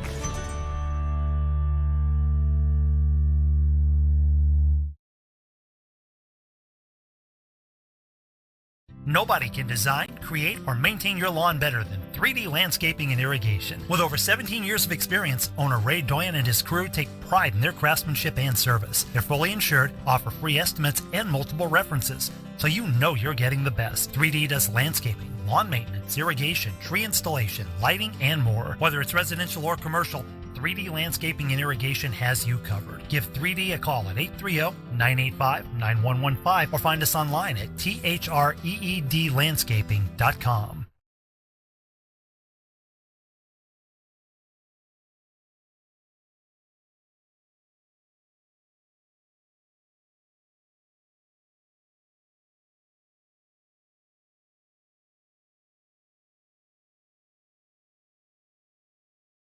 Security State Bank, your financial partner since 1925 with one simple goal, to be the best bank possible to the families and businesses of South Texas. Check out Security State Bank's competitive rates and services from local people you know and trust. Serving South Texas with 7 convenient locations, including 1726 Highway 90 East in Castroville. Call 830-538-9898 or online at securitystbk.com. Equal housing lender. Member FDIC.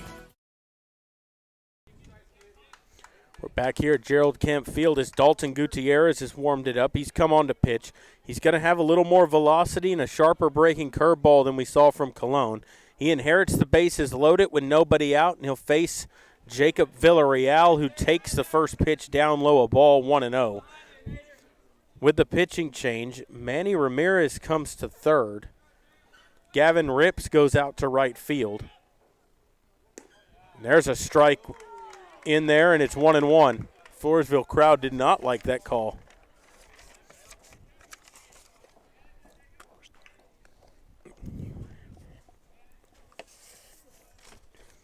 Pitch on the way. Swings and pops it up foul into the screen. 1 ball, 2 strikes. So Bobby Peterson enters the game and goes to center field. Garst comes out of the game.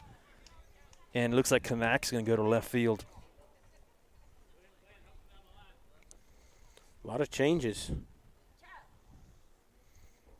As Villarreal digs back in. He's 0 for 1. He grounded out to third his only time in. Third baseman plays up on the infield grass. First baseman as well. Middle infield plays back for the double play. Ready for the 1-2. Here it comes. Swings and fouls it back to stay alive, and will do it again at a ball and 2 strikes. Good pitch by Gutierrez. So Floresville threatening here. Medina Valley with a 6-0 lead, but the base is loaded with nobody out. Would give up a run for a double play here all day long. Waiting on the 1-2 to the left hand, hitting Villarreal. Number 7 hitter in the lineup. Kicks and delivers. Started after it, but laid off of that curveball going in toward that back foot, and it's 2-2. Good pitch by Gutierrez. It was a good pitch. Tough pitch to lay off. He did a good job, the batter. Gutierrez comes set from the stretch. 2-2 on the way. Swing and a miss. Foul tip into the catcher's mitt. He struck him out. Great pitch by Gutierrez. And the base is still loaded now with 1 away, and it'll bring up Brooks Farrell.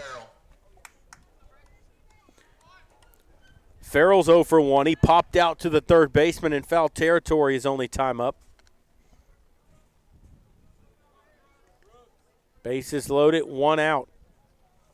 Farrell with a chance to help his cause here. He's in line for the loss at the moment. Pitch on the way. Outside corner, called strike, 0-1. That ball with a lot of late tail action. Jared broke he across the plate. Yeah, he throws a two-seam fastball. It's got a lot of late movement. Has a lot of movement.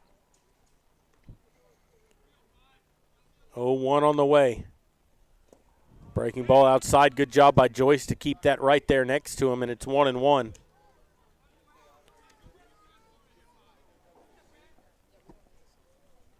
Gutierrez just to keep throwing strikes. Matt try to manufacture a ground ball here, get a double play, and you're out of the inning. Nobody hurt. Farrell waiting on the 1-1. And he asks for time and steps out. Home plate umpire going to take a second here. Kick some dirt off home plate with his shoes.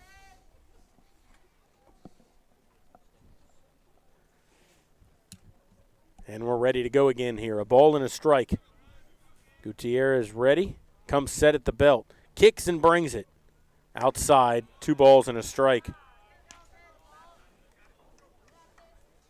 You could see that was outside the moment it left his hand. Exactly. He started it outside. Waiting on the 2-1. Here it comes.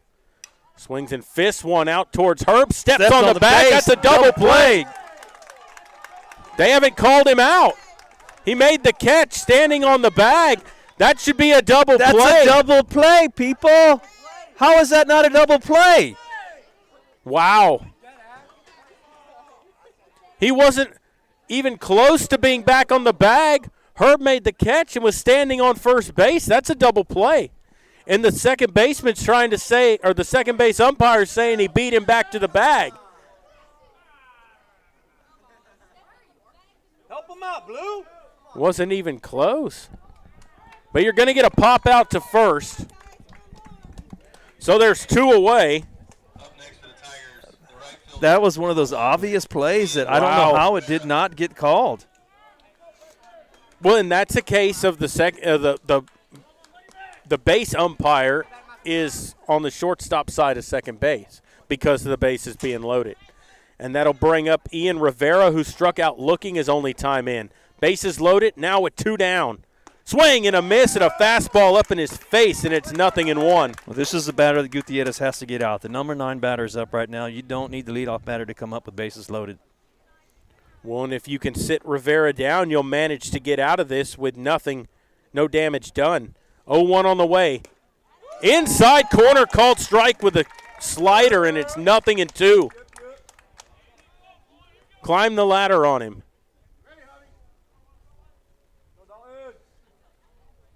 Gutierrez ready. And now time asked for by Rivera as he steps out.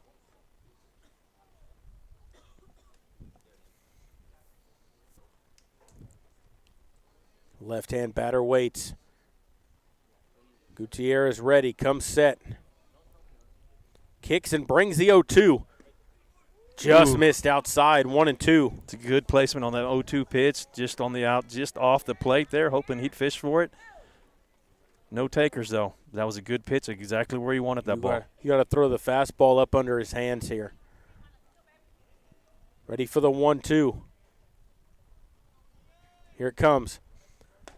Oh, he threw it and he didn't chase it. 2 balls, 2 strikes.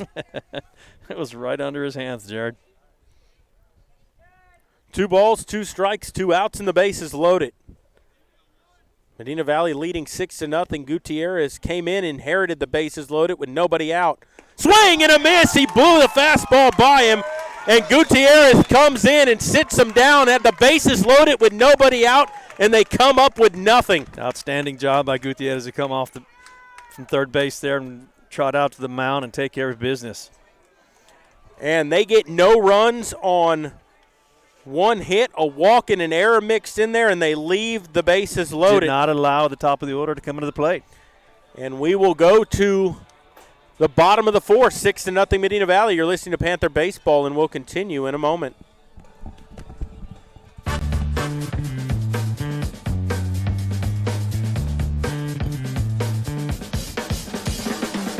Call State Farm agent Hazel Russell in Castroville at 830-931-3441.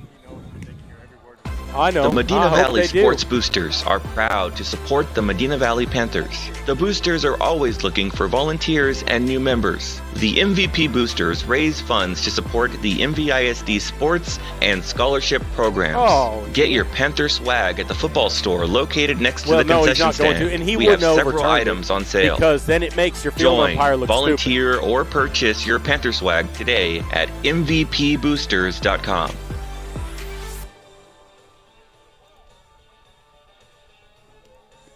Okay, here we go. Welcome back here, and we had a hot mic that time. That's okay. We were just talking baseball like we always do. Well, we got the mic open. The 4th inning is sponsored by the Four-Way Stop Cafe in Dunley. Daily mouth-watering lunch specials and breakfast served every morning. Located at the Four-Way Stop in Dunley, just a short drive in Castroville. Marco and Nancy Velasquez say, thank you and go Panthers. That's what we said between innings there, Jared. Huh? We were supporting our sponsors there between innings. As Farrell stays into pitch here. And he's a high pop-up into foul territory down the left field line. Left fielder coming over LaFleur, and he overruns it, and that's a fair ball as that drops down in fair territory. He overran it. I think it went off his glove. That was Javi Gonzalez. Yeah, I think it hit his glove. That'll go as an error. It's got to go as an E7. Yep, they do score it as an E7. He just overran it. It was a high pop-up. The wind's not even blowing. The flag is calm out in center field. And now you got top of the order coming up here. Another curveball in the dirt. Gavin Kanak, who's reached on an error, and he's had a 2-run double in the ball game. He's got a runner at second, Gonzalez, with nobody out.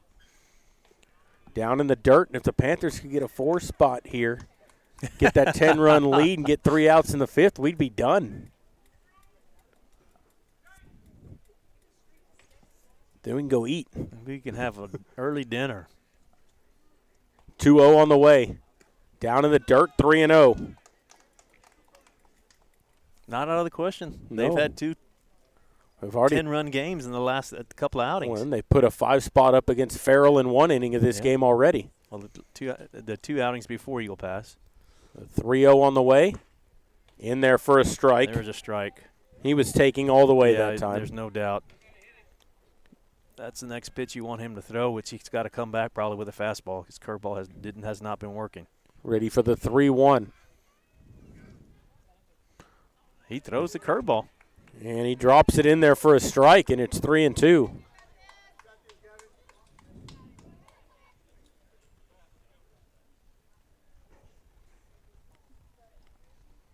Right-hand batter waits. Here's the pitch. Swing and a miss as Kanak strikes out.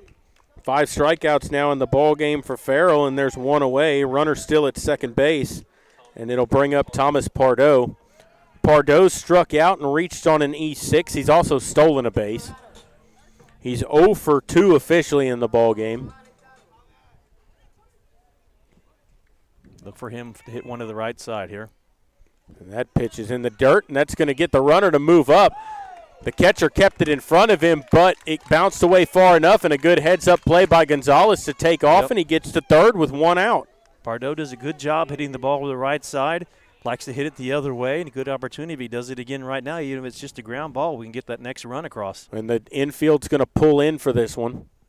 Unless the infield comes in. 1-0. Called strike outside corner on the breaking ball, and it's 1-1.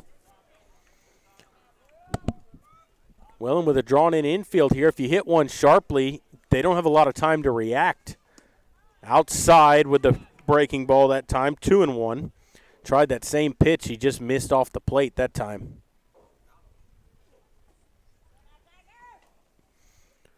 Here comes the 2-1 from Farrell. That's in there for a strike on the slider. 2 balls, 2 strikes. And that ball got away from the pitcher, but not far enough. Yeah. A good job by the shortstop to back him up. Throw back from the catcher, got by the pitcher, almost scored a run right there. Gonzalez thought about it, got about halfway, then retreated back to third base. Farrell's 2-2 on the way. Swings and bounces one to short, right at him. Shortstop up with it, throws to first for the out, and the runner has to stay at third. So with the drawn-in infield, unfortunately, hit it right at him. He did. So with a runner at third now and 2 outs, it's up to Joyce to come up with a pick-me-up here. He had a 2-run double early in the ballgame. He's 2 for 2. Had an infield single, doubled. He's driven in a pair. He's 2 for 2. Farrell into the windup. Here's the pitch. In the dirt, 1-0. Good job by Joyce to lay off that pitch. Yeah, on your Floresville, you do not want to pitch to Joyce right now. You're going to put everything on the corners in the dirt. You're going to leave it high. You'd rather have him on first base than get a base hit. Waiting on the 1-0. Here it comes. And he swings and lines one into center field for a base hit. An RBI single for Joyce. High fastball, but he turned it around. Yeah. And it's 7-0 Medina Valley. Gave him something to hit. Made him pay. I would have been happy walking him. Just going to have a courtesy runner now for Joyce. Well-deserved trot back to the bench as they'll have a runner.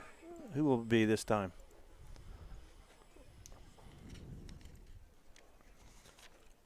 Looks like that's number 15, J.D. Blair. That's J.D. Blair. I believe he's coming off the JV for his first time playing with the Panthers on the varsity squad. He's going to get a chance to run here. Sure is. At first base with 2 away, and Aaron Tondry's going to bat. He's going to bat left-handed for the first time tonight.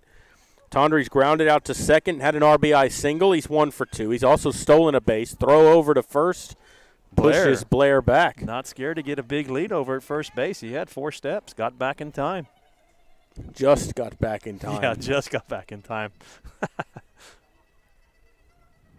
Farrell throws again. Almost little bit of delayed reaction there. Almost threw it away, though. One hop the first baseman. Blair going to get his money's worth and gets an opportunity to play here.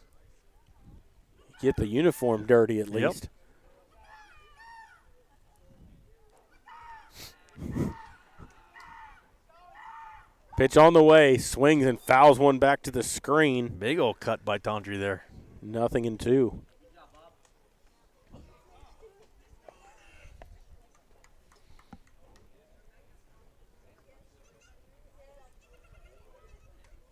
Did you hear one of our players squawking like a pterodactyl over there? There was 2 of them. Wow. 0-1 on the way, and he hit. Did that hit Tondry? I know it didn't, but that's going to get the runner. Blair is going to move to second base in a 1-1 count. I thought that hit Tondry. It sounded like it. I think it ended up hitting the catcher. Again, the catcher for Floresville working his tail off behind the plate. Yes, he has.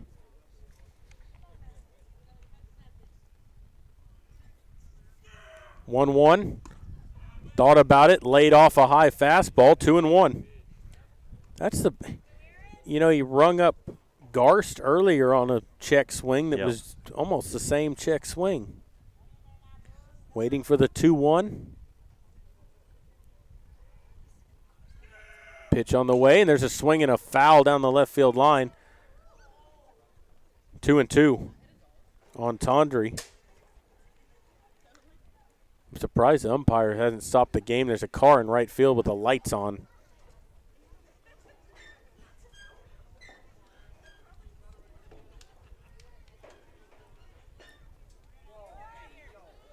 Tondry waits. 2 balls, 2 strikes. Farrell comes set, checks on the runner at second. Pitch on the way. Up and in. He called that strike 3. That was up above the letters. Tough call. Tough call. Wow. So 6 strikeouts for Farrell. That's the first one looking. And the Panthers end up getting 1 run on 1 hit, and error mixed in, and they leave 1 on base. And so we'll go to the 5th inning, 7-0 Medina Valley. You're listening to Panther Baseball, and we'll continue in a moment.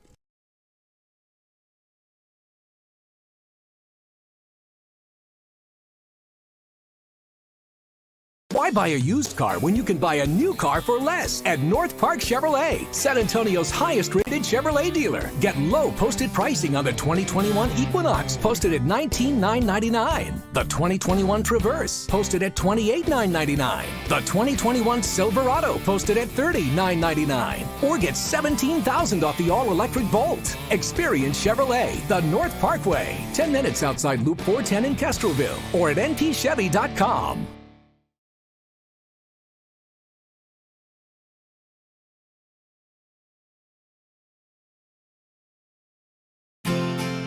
Medina Electric Cooperative was built by this community more than 80 years ago to deliver safe, reliable, and affordable energy.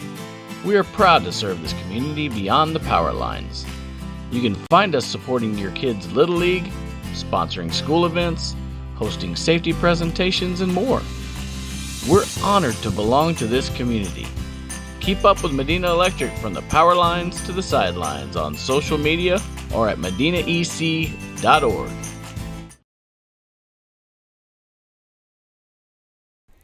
Back here at Medina Valley, 7-0 lead for the Panthers as we go to the top of the 5th inning.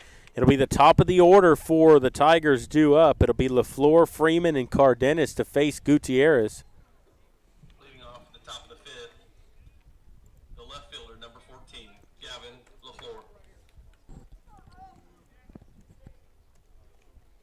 LaFleur. Gutierrez should be throwing with some confidence this inning after getting out that last inning. Yeah, he came in with the bases loaded, nobody out, and did not allow a run to score, and his first pitch is in the dirt for a ball.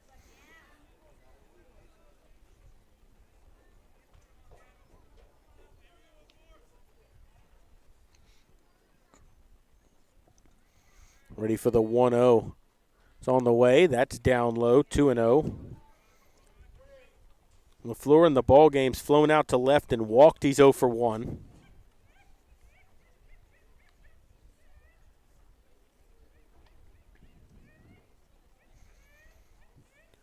Upstairs, 3-0 here. You got a 7-0 lead here. You got to make them put the ball in play. Yeah, just throw strikes here, Dalton. Ready for the 3-0. Here it comes. Called strike, outside corner. That time he threw the bat. He did that earlier in the ball game too. That was a good pitch. That was a pretty pitch right on the outside corner. LaFleur trying to sell that walk.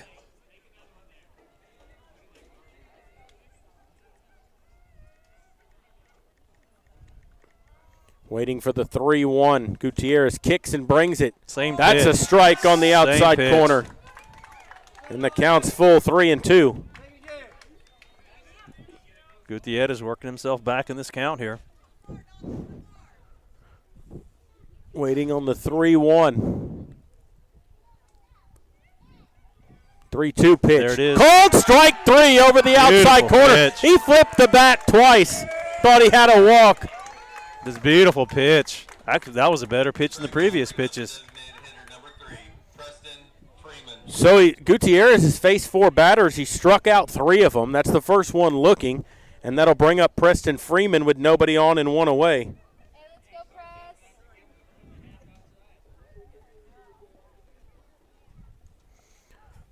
Left-hand batter waits. He's grounded out to third and second, and he takes a ball. Wow. That was a good-looking breaking pitch. Looked like it broke right into the strike zone. I think he fooled everybody on that pitch. Well, I think that broke where Aaron Tondry got rung up in his last at-bat. 1-0. Swing and a miss. Blew a fastball by him upstairs, and it's 1-1. So the left-hand batter will dig in. Freeman waits on the 1-1 from Gutierrez. Right-hander comes set from the stretch, kicks and delivers. Swings and bounces one over the mound. Tondry moving to his right, and he's not going to be able to make the play here. We'll see how they score that in the press box. You almost got to give him a hit on that. Yeah, that was a tough play. It was a tough high chopper that was very, very slow. He had no choice but to come very hard and take a chance to try to scoop that ball up and throw it to first. And they do give him an infield single. That's what I would have scored it. And that'll bring up Brandon Cardenas. He's been hit by a pitch and grounded out to third. He's 0 for 1. Runner at first with 1 out. Right-hand batter will stand in here. Trying to get something going for his team here. There's a swing and a line drive into right. Right fielder coming on. Makes the play. Throws to first. And they can't dig it out behind him. Beautiful play by Gavin Rips, coming hard and catching that ball on the run. It was a line drive. Line drives are hard to judge. He figured it out, came running hard, caught it on the fly, had the presence to throw to first base to try to double up. I one-hopped the first base. Herb couldn't come up with the ball. Otherwise, it would have been a double play. And good play by Rips in center or in right field. And that'll bring up Derek Ferreira. He singled and reached on an error. He's 1 for 1. Runner at first here, 2 away.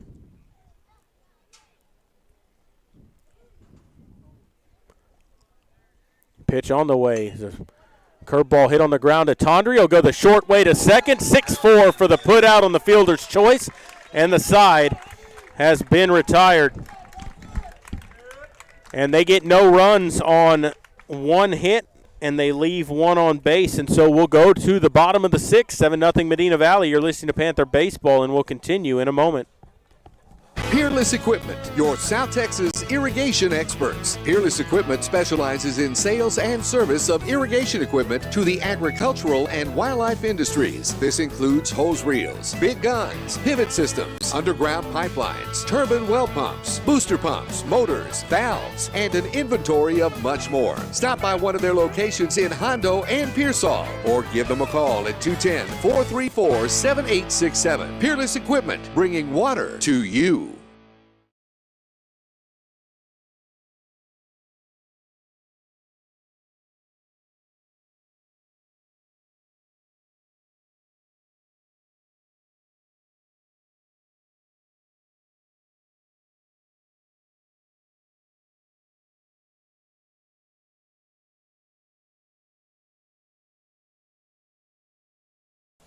Back here at Gerald Kemp Field as we go to the bottom of the 6th inning, 7-0 Medina Valley leading. Jared, that 5th inning brought to you by CYA Insurance. The 5th inning stretch brought to you by CYA Insurance, locally owned and operated by Rick Moose. Come in for a free quote from Josh or Jackie Herman in our Casserole office located at 806 Old U.S. Highway 90 East at the Herman Tax Office, or online at cya-insure.com, or call 830-444-0086 for more information. I'd like to thank our inning sponsors, CYA Insurance and the Four-Way Stop Cafe in Dunley. New pitcher to tell you about. Brian Cardenas is coming to the ball game, a left-handed pitcher here. Not something I don't think Medina Valley's seen many of them this year. He'll face Garst, Herb, and Ramirez to lead things off. And actually, that is not Tanner Garst. Bobby Peterson. Yep, Bobby Peterson's going to be the batter. Yeah, Garst came out. Peterson will enter the game at center field. Number 10, Brian Cardenas. So you can close the book on Farrell. 7 runs. Gives up 6 hits, had 3 errors happen behind him. Ends up striking out 6, 5 ground outs, 1 fly out. He walked 1. He's in line for the loss here in this ball game, and Peterson will step in to lead off the inning. 3 runs by the Panthers, and this could be a walk-off. First pitch is down in the dirt, ball one.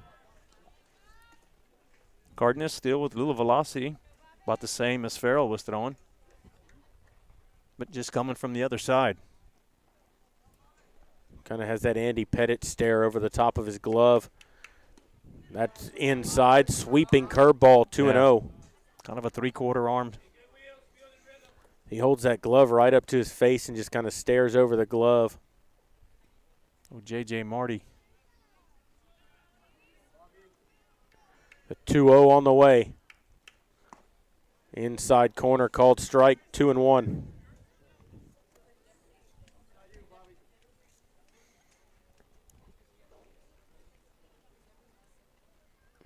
Cardenas works quickly, and there's a swing and a bouncer to short. Shortstop up with it, throws on to first. Bang, bang, but he got him. And there's one away as Peterson grounds out to short. And it'll bring up Jake Herb. Definitely a bang-bang play. That could have gone either way. If he was out, it was maybe by half a step or less. When that's a routine play usually, but because of Peterson's speed, he made that close at first base. Herb is 0 for 2. He's thrown out to left and grounded out to third, and he takes down in the dirt for a ball, 1-0. So that curveball coming in towards him now with the left-hand pitcher. Here's the 1-0. That's outside, 2-0. Floresville crowd begging for strike calls. 2-0 on the way.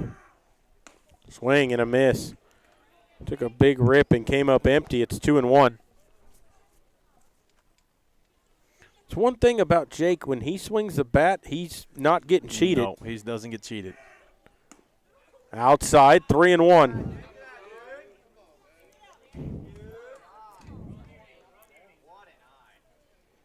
Cardenas not happy with that last call. Took his time. It had been working fast up to this point. The 3-1 on the way. Swings and bounces one in the hole. Diving stop at third. Gets up, throws to first. He pulled the first baseman off the bag, but what a play by Brandon Cardenas at third base to even come up with that, diving toward the bag at second. Got up and threw, but he pulled him off the bag. That's an error. They're going to give him a hit.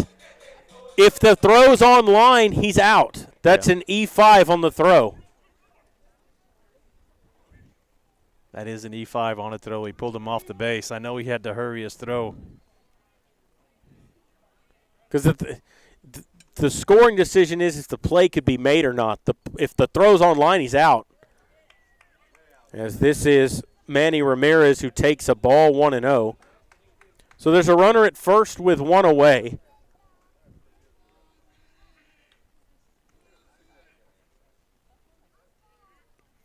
Kicks and brings it. Swing and a miss. High fastball. Herb, not a very big lead over at first base, and it's hard to do when you have a left-handed pitcher and you haven't seen his move yet either. Yeah, only a couple of step lead. Swing and a miss at that sweeping curveball. That's a good pitch. It's 1-2.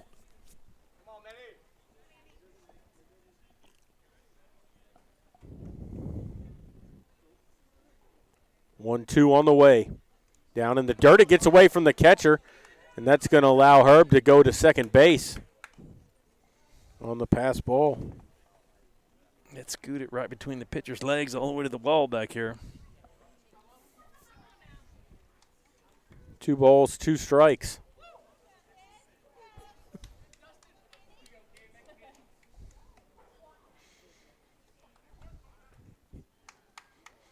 Left-hander comes set at the letters, checks the runner at second. A 2-2 on the way. Swings and lines one, but right at the second base, who can't make the catch. Has to throw to first for the out. Unfortunately, because Herb had to go back to second, he's not able to advance. So he recovers. It goes 4-3 for the putout, and there's 2 away. Almost made it interesting there. Lined right to the second baseman.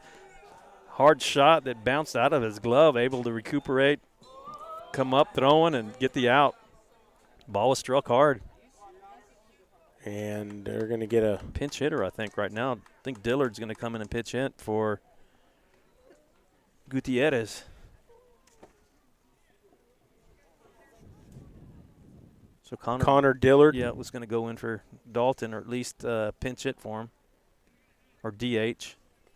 Right-hand batter, runner at second base, and he takes a ball, 1-0. There's 2 away in the inning. Can you have another DH? No, there's a DH spot in the lineup now, so, well. I'm not sure how they're going to work that. Pitch on the way. Called strike on the outside corner. Backdoored him with a breaking ball. It's 1-1. Well, we'll see where they move him around from, because Pardo, if he's still in the ball game, he's the DH. Yeah, that's true. In the number 2 spot. And they might only let Gutierrez go 2 innings anyway. So this might just be a straight pinch hitter. 2 balls and a strike. Dillard waits. 2-1 on the way. Swing and a miss and a breaking ball. And it's 2-2. And, you know, you got to give it to Cardenas. He's got a good breaking ball, and he's got some velocity with that fastball. He can keep you off balance, especially if you're not used to seeing that breaking ball come towards you as a right-handed batter. Completely different style of pitcher, not to mention being left-handed.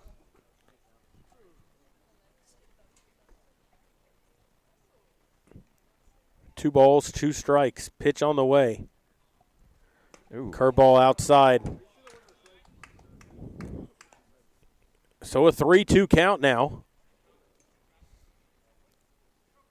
to the pinch hitter, Dillard.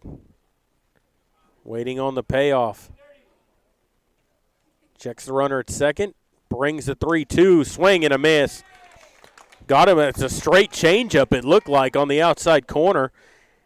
And he gets the strikeout, and so the Panthers get no runs on no hits, and error mixed in, and they leave 1 on base. And so we'll go to the 6th inning, 7-0. Medina Valley leading. You're listening to Panther Baseball, and we'll continue here in just a moment. Peerless Equipment, your South Texas irrigation experts. Peerless Equipment specializes in sales and service of irrigation equipment to the agricultural and wildlife industries. This includes hose reels, big guns, pivot systems, underground pipelines, turbine well pumps, booster pumps, motors, valves, and an inventory of much more. Stop by one of their locations in Hondo and Pearsall, or give them a call at 210-434-7867. Peerless Equipment, bringing water to you.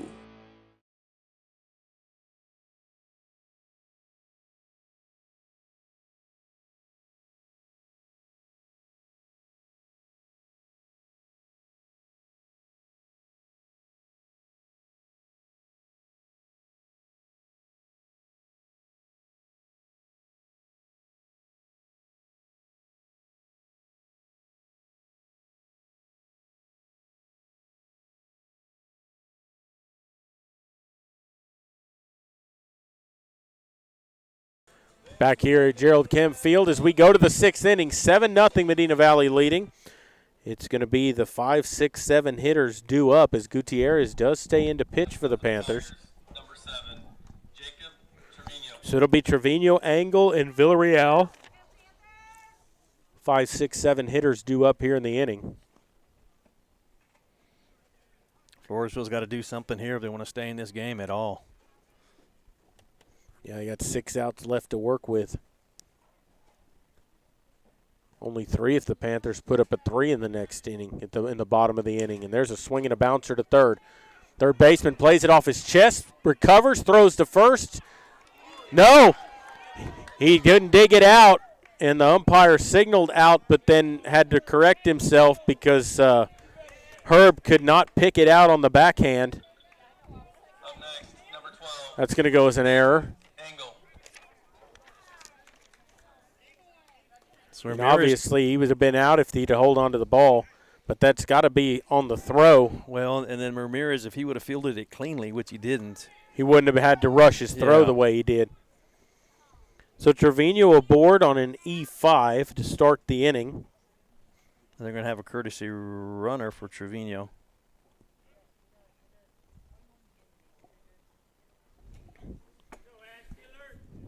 It's number 8. Ashton Garza. Can't read my own writing. Right-handed batter. Right-handed pitcher Caden Angle stands in, grounded out to the pitcher and walked. He's 0 for 1, and he took a big rip and came up empty at one up in his eyes. Yeah, that's Ashton Garza pinch running for the pitcher. Angle, who's been very busy behind the plate tonight for Floresville. Good curveball pitch. spins it in there for a strike, and it's 0-2 to Angle. Great pitch by Gutierrez. Now you just want to keep something off the plate. Don't give him anything to hit. You got an 0-2 count. You can mess with him here for a little bit. He's already proven that he's going to swing at the fastball up. That's popped up the chute. Lots of room, Joyce back behind us. Gets off his chest protector and his glove, and he couldn't make the catch. It's a tough play as he's trying to catch that over his shoulder. I tried to help him out. Told him he had a lot of room. He was probably 2 feet from us from our table here when that ball came down, but he tried to.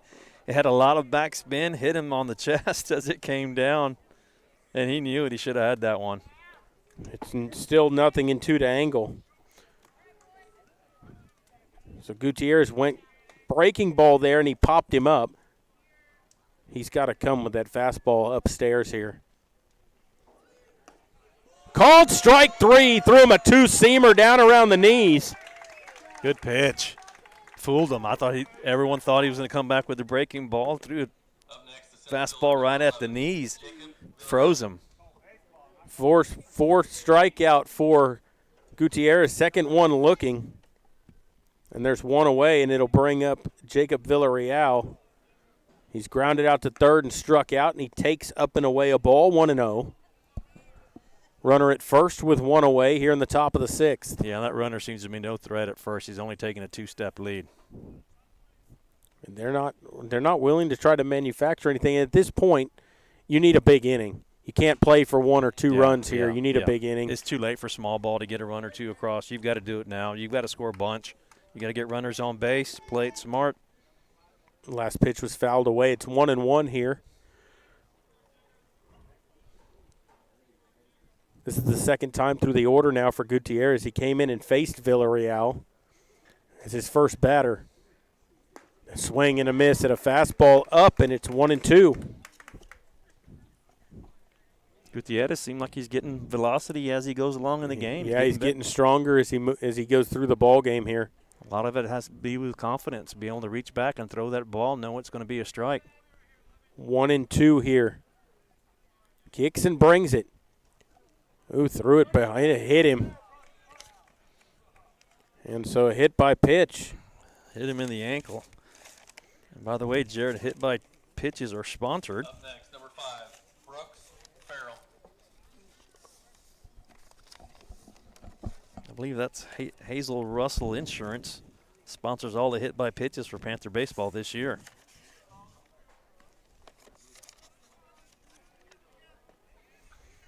This is going to be Brooks Farrell stepping in here. He's 0 for 2. He's popped out twice. He's got runners at first and second with one away. That's Hazel Russell, State Farm agent. Every hit by pitch sponsors by her insurance company.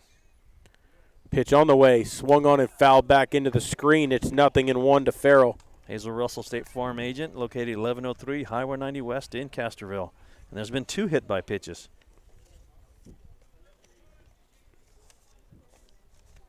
0-1 to Farrell. Runners at first and second, 1 out. There's a swing and a foul back into the screen. It's 1-2. Or 0-2 rather to Farrell. He's in a hole, 0-2.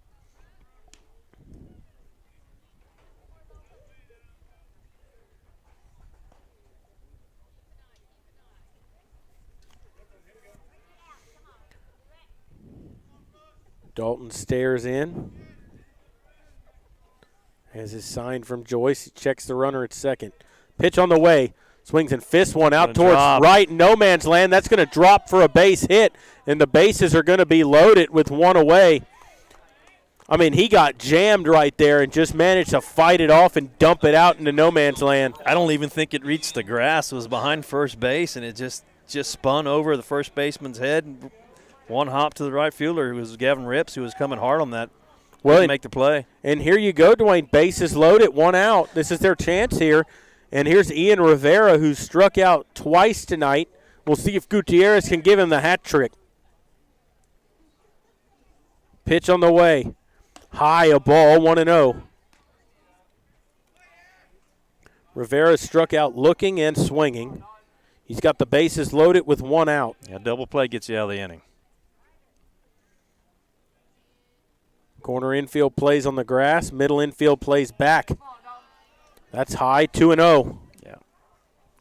And you've got to throw the number 9 hitter strikes here. And here comes Coach Garza out of the dugout, and he probably wants to tell him the same thing. Well, you're going to tell him the same thing. As your number 9 hitter, you've got to throw him strikes. He's the number 9 hitter. We'll sacrifice an out for a run. You're up 7-0 right now. Yep, the main Force thing a ground here, ball. Force a ground ball. Get the out. If they score a run, so be it. Main thing's to get outs right now. That's right. Gutierrez has pitched good so far. An error and a hit by pitch in the inning. Yep. And then a single. Good timeout here by Coach Garza to settle him down, let him know you did this last inning, bases loaded, or the inning before, whatever it was. Just throw strikes. Defense is behind you all the way. You know, they're down to their last 5 outs here. Main thing to tell yourself, they're tying runs still in the dugout. Even with the bases loaded here. Yes. You got a 2-0 count on their number 9 hitter, Rivera. He struck out twice tonight. You got to come after him. Ready for the 2-0. Pitch on the way. Strike called right through there with a 2-seam fastball, and it's 2-1. Good pitch by Gutierrez.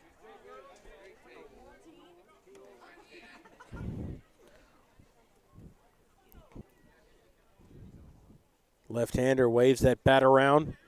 Ready for the 2-1. Here it comes. Called strike again with a 2-seam fastball, and it's 2 balls and 2 strikes now on Rivera. You have a hitter's count. How do you let a pitch right down the middle go? That's 2 pitches in a row. That was a better pitch than the it was. One before. Here comes the 2-2. Inside, 3-2, so the counts run full to Rivera. First and second, 1 out here. We'll see if they want to put the runners in motion. I doubt it.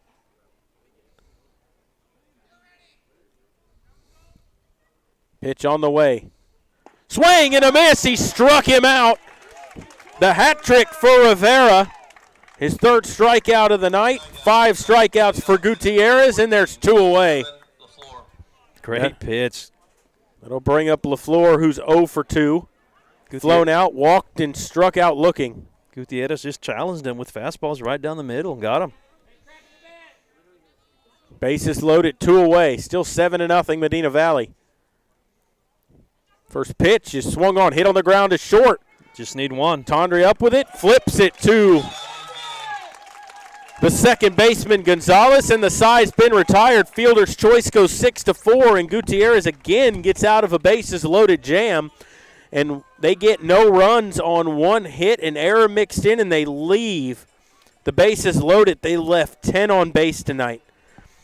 And we will go to the bottom of the 6th at 7-0 Medina Valley. You're listening to Panther Baseball, and we'll continue in a moment. Bush's Chicken, one of the oldest locations in Castroville, is proud to serve the Medina Valley area. Bush's Chicken has one goal: be the best. Bush's Chicken knows its success comes from loyal customers in the communities they serve. Stop by Bush's Chicken on Tuesday and get the Tender Tuesday deal, or try their buffalo fries and ask about their Panther special. It's always a hit. Bush's Chicken, 935 Highway 90 East in Castroville. Call them at 830-538-2800.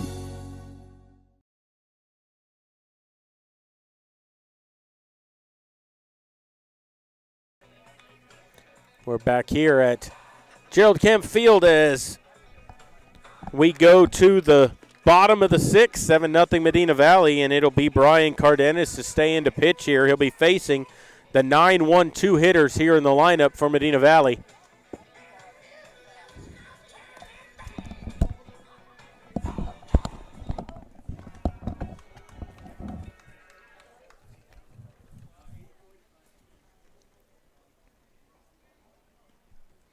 Up to bat to lead off the bottom of the 6th for the Panthers. Number 8, Javi Gonzalez, who's been playing a good second base so far tonight.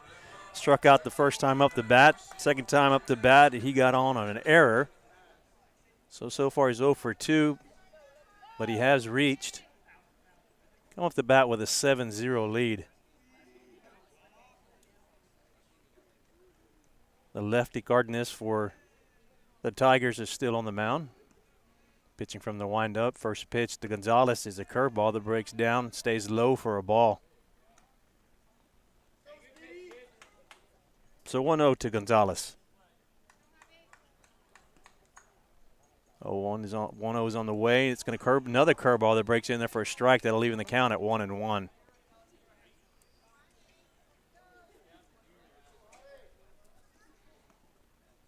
Pitch on the way. It's right down the middle for strike 2. 1 ball, 2 strikes on Gonzalez.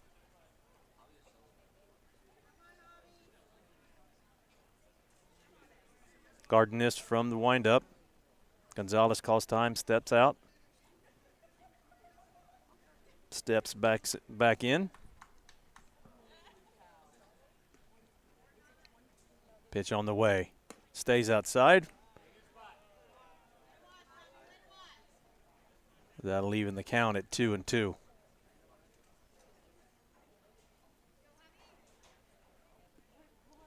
Pitch on the way to Gonzalez. Curveball. Just stays outside. Cardenas wanted that call on the outside corner but didn't get it. Stayed outside and it'll run the count to full. 3 balls, 2 strikes, nobody out.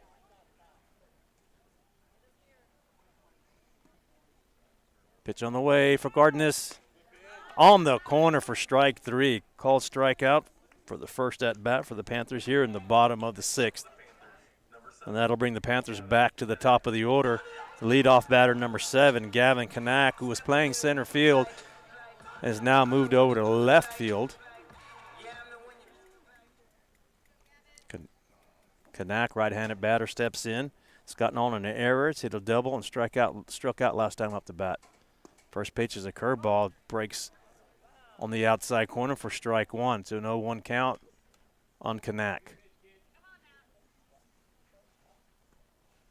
Next pitch is on the way. And that's going to be fouled off for strike 2.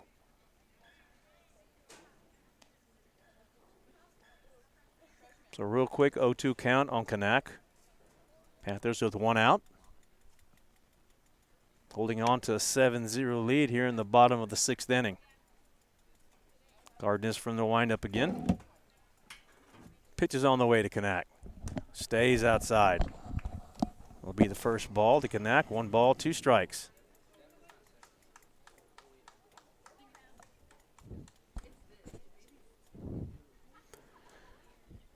Cardenas with a pitch on the way. Breaking pitch that stays outside. They even the count at 2-2. So 2 balls, 2 strikes, 1 out.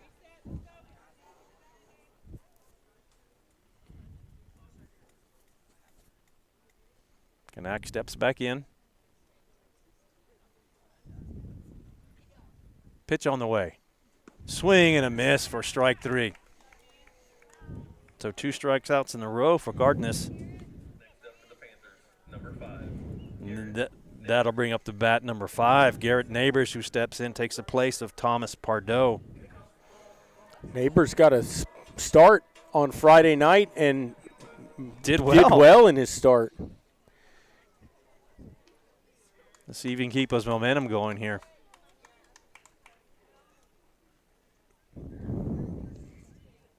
He needs to get up there and just gets his hacks in. Should feel confident up there with a 7-0 lead. Get your swings in here, Neighbors. The 4th time through the order. He takes a strike over the outside corner, and it's 0-1. Carden is ready to work. I mean, he gets the ball, he's ready to go. 0-1. Just stayed away with the breaking ball. Did you see the way he wound up there? Did you see him drop his arms like old school? Old school wind up. There he did it again. Takes outside, 2-1.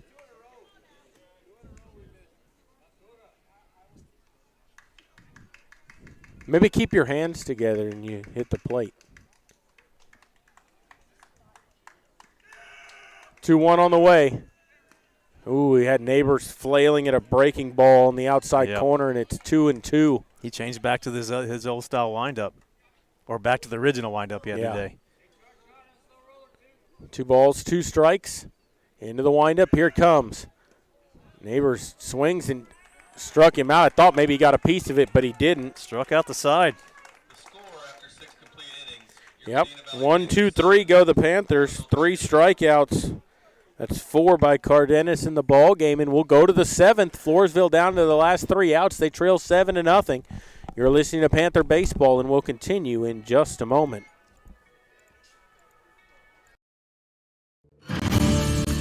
Texas, 268,000 square miles and then some. Twice as much elbow room as California. There's just no place like Texas. And you can take that to the bank. Texan Bank, poised and ready for a future that's wide open. Member FDIC.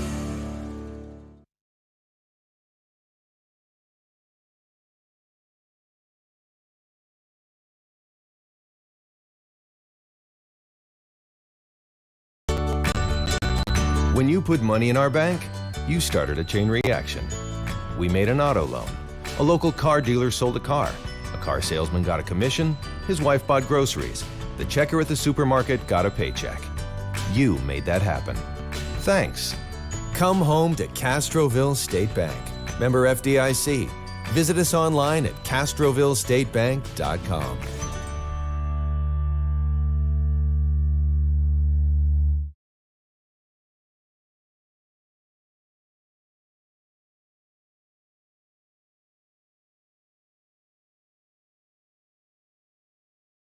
We're back here at Gerald Kemp Field as we go to the 7th inning, and Dalton Gutierrez staying in to try to close this one out here. Yeah, a lot of momentum on Gutierrez's side. Done a great job so far as he come to the game. Velocity, I believe, has actually picked up since he's entered the game. Doing well, maintaining a great lead right now, 7-0. And he's going to be facing the 2, 3, 4 hitters in the lineup. It'll be Preston Freeman, Brandon Cardenas, and Derek Ferreira coming up here. Freeman in the ball game is 1 for 3. He's grounded out twice and had an infield single.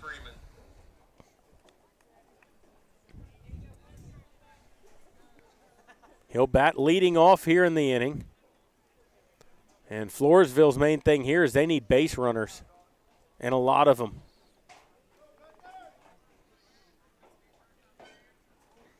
Gutierrez first pitch on the way is swung on and missed. Nice 2-seam fastball, and it's 0-1. Yeah, on the other hand, Panthers need to make short work of them. Gutierrez needs to throw strikes. Let them hit the ball. Let the defense get you out of the inning. That's the thing. Make them have to swing the bat. 0-1 on the way. High with a breaking ball, and it's 1-1. No free passes here with a 7-0 lead.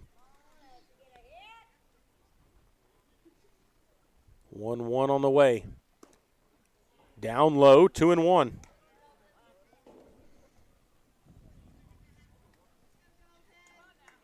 Left-hander waits. Stands straight away.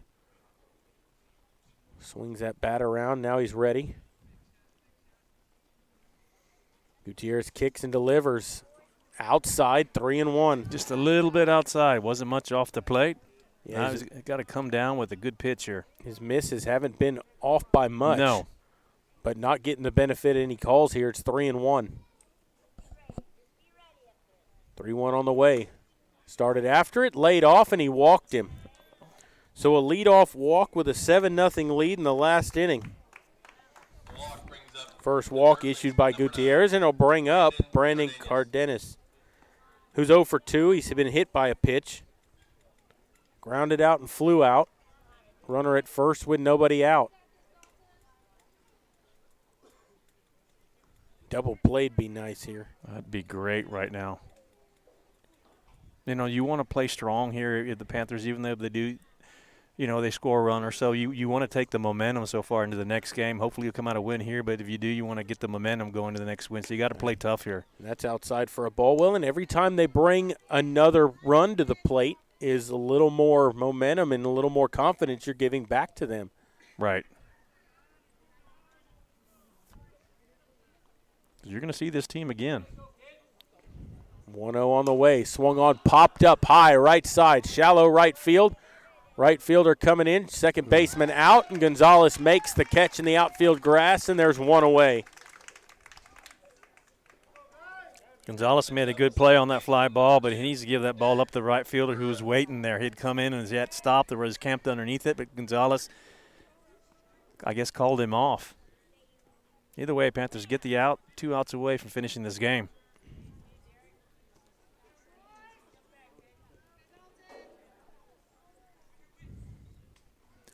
And so this will bring up Derek Ferreira. Ferreira's 1 for 3, and he takes a strike. It's 0-1. Big swing and a miss.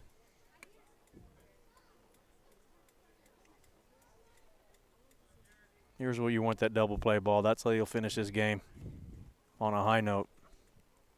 Gutierrez comes set. Here's the 0-1. Up and out of there, 1-1.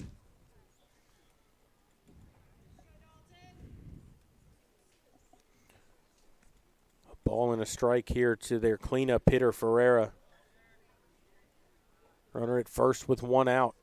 Down to their final 2 outs. That's low a ball, 2-1. And Gutierrez needs to settle down a little bit. I think he's trying to overthrow the ball a little bit, trying to get out of this game. Just continue with doing what he has been doing. Just throw strikes. Don't try to overpower the ball.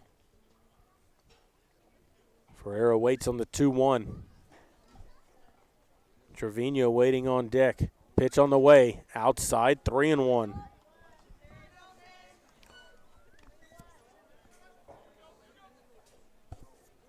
Got to make them earn it here. 3 balls and a strike. Runner aboard, got there with a walk.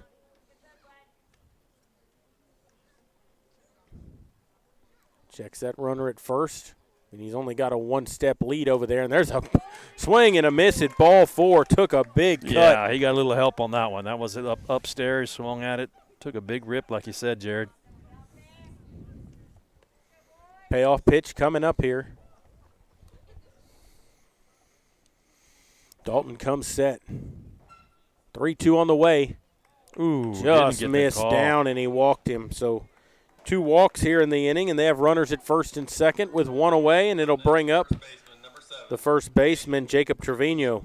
And that's okay. You still that really doesn't hurt us. You still got the opportunity for a double play. You have 1 out. Right now, you just want 1 out. Just get 1 out at a time, and you're out of the inning, then you're out of the game. Double play would be nice, but you just need an out right here. Trevino's 1 for 3. Grounded out, singled, and reached on an error. And he swings and fouls one off over the Floresville dugout down the right field line. It's 0-1. He was real late on that pitch. Yeah, he was late on that pitch. I don't think he wanted to swing at it, and at the last minute decided to pull the trigger. 0-1 on the way. Swings and pops it up foul right back behind us, and he's quickly in a hole, 0-2. Yep. So after he just walked a man, that's what you like to see, is come back and throw a couple of strikes and get ahead in the count. You just keep things on the corner right here. Ready for the 0-2. 0-2 on the way. Outside with a breaking ball, 1-2. Not a bad pitch, a little bit too far outside where he didn't have a choice but not swing at that pitch. But you want to keep that pitch off the plate, but not that far off. Ball game's 2 hours and 5 minutes old here, and we're in the top of the 7th. Ready for the 1-2. Kicks and brings it. Swings and golfs one into left field. Left fielder over, makes the catch. Throw back to second. Not in time, but they do get the out in left field. Good nice job play out there by Gavin Kanak. And there's 2 down. Kanak coming hard to get that ball. He knew he had a chance to catch it in the air, didn't give up. Kind of a diving forward catch, caught it. 2 outs now. Panthers didn't any out on any base to get him out of this game. That'll bring up Caden Angle. He's grounded out, walked, and struck out looking. He's 0 for 2. You've got to give him credit behind the plate today, Jared. Yeah, he's done a good job back there, and he was very busy. Gutierrez pitch on the way. In there for a strike. It's a good pitch on the outside corner. 0-1 here to Angle. As a batter, you have to lay off that pitch, even though it's a strike, but it's not something you can hit. Angle, their last hope at the moment.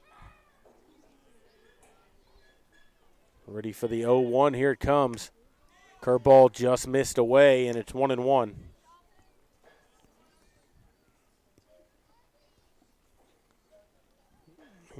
Gutierrez has thrown 62 pitches in this ball game. 1-1 on the way. Swings and bounces one towards second, and it goes through the legs of Gonzalez into center field. They wave the runner home. It's cut off by Herb. The run will score. It goes as an E4, an error on Gonzalez as it went right through the wickets, and the shutout's gone. It's 7-1. And that should be the ball game, and instead now they got a little life. Yeah, Panthers need to shut the door right here, though.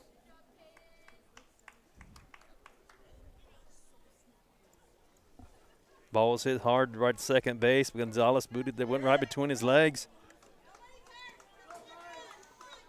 And it will bring up Jacob Villarreal. He's grounded out, struck out, and been hit by a pitch. He takes up and out of there a ball, 1-0. Yeah, that was a high pitch. Panthers need to settle down, especially Gutierrez. No reason to panic here. You have a 7-1 lead with 2 outs. Runners at first and second, 2 away.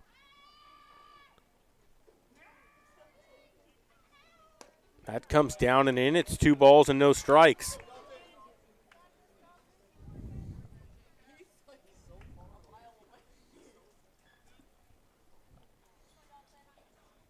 Left-hand batter waiting. 2-0. Here's the pitch. Swings and fouls it back to the screen. 2-1. I'm surprised he's swinging right there, needing base runners with a 2-0 count. I mean, it was going to be a strike regardless. Yeah.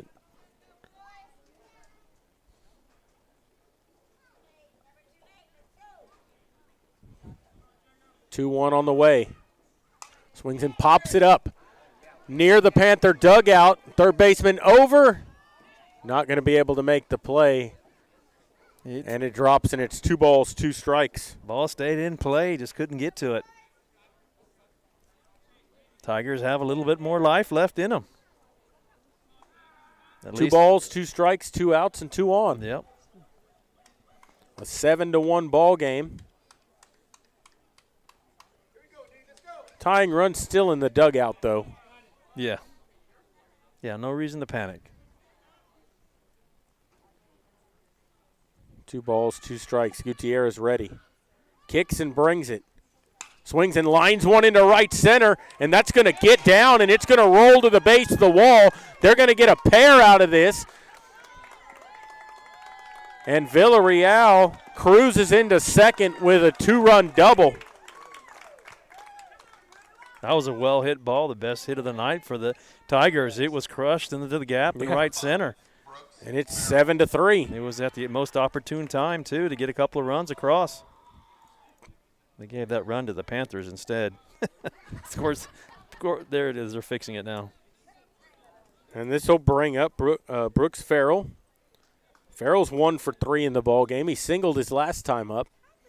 And he's got a runner at second with 2 away. High a ball, 1-0. Panthers needing just an out. It says it's 14-3 Medina Valley now. Yeah, we're scoring runs and don't even know it. Pitch on the way. Right down the middle. middle. High strike call. Gutierrez got a favorable call right there. So they scored 2 runs, right? Yes, it's 7-3 It's the score. 7-3, yeah. Still no reason to panic. You have 2 outs, just need a ground ball, fly ball, strike out, and you're out of this game. There's a swing and a foul straight back to the screen, and it's 1 ball, 1 strike. Well, I think it's 1 and 2, actually.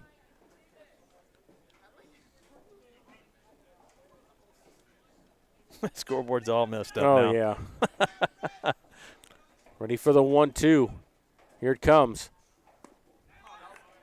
Out, down and out. 2 balls, 2 strikes now. think the scorekeeper's just hoping for an out here so they can turn it off. Yeah. 2 balls, 2 strikes here to Farrell, who was a starting pitcher in this ball game. He's still on the hook for the loss. They got it fixed now. Dalton.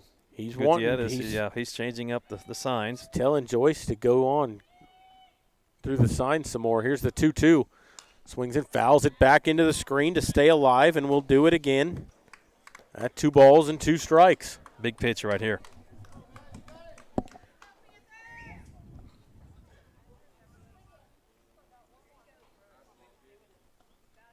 Ready for the 2-2 again. Pitch on the way. Swings and hits one high in the air to left center. Left fielder moving back under it. Garst makes the catch, and that is the ball game. Got a little interesting there in the end. They put up 3 runs, but the Panthers come away with a 7-3 victory, and they move to 5-2 in district. And Floresville falls to 5-2 in district. Yeah, so it's getting interesting now. Like you said, this was one of the games the Panthers had to have, otherwise they'd be back on the bubble again. So they take command of second place right now, or at least tied for second place. Looking good right now, playing some really, really good baseball as of late. Taking care of business.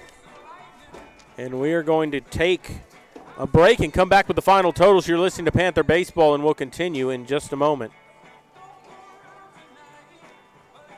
Peerless Equipment, your South Texas irrigation experts. Peerless Equipment specializes in sales and service of irrigation equipment to the agricultural and wildlife industries. This includes hose reels, big guns, pivot systems, underground pipelines, turbine well pumps, booster pumps, motors, valves, and an inventory of much more. Stop by one of their locations in Hondo and Pearsall, or give them a call at 210-434-7867. Peerless Equipment, bringing water to you.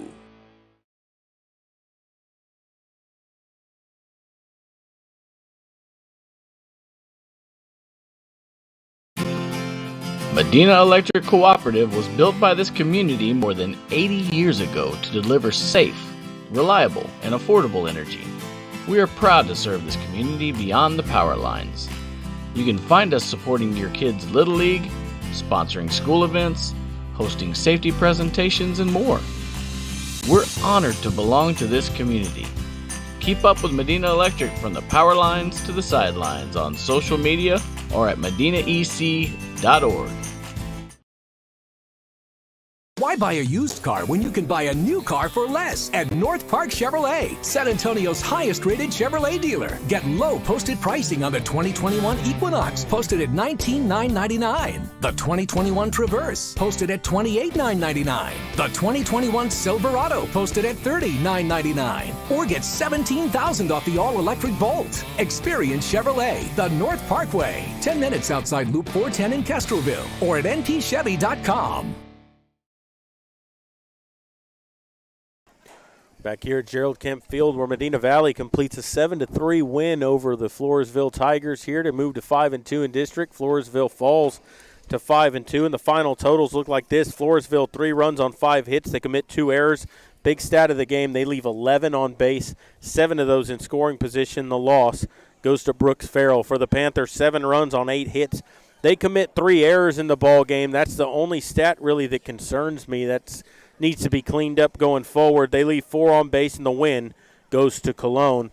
But good game here for the Panthers at a 7-0 lead. It kind of got a little interesting there at the end of the ball game. Maybe a little sloppy at times, but nonetheless, they're on a 5-game winning streak now. Well, and you get those insurance runs, it allows you to let them get into it a little bit and still come out with a victory. You know, they started – this is the last game of the first round, Jared. They started out district play in a hole. They were 0-2. They started out in last place in district, and they've worked themselves up to no worse than second place so far with a 5-2 record, depending on what happens in the other games tonight. Yeah, exactly. And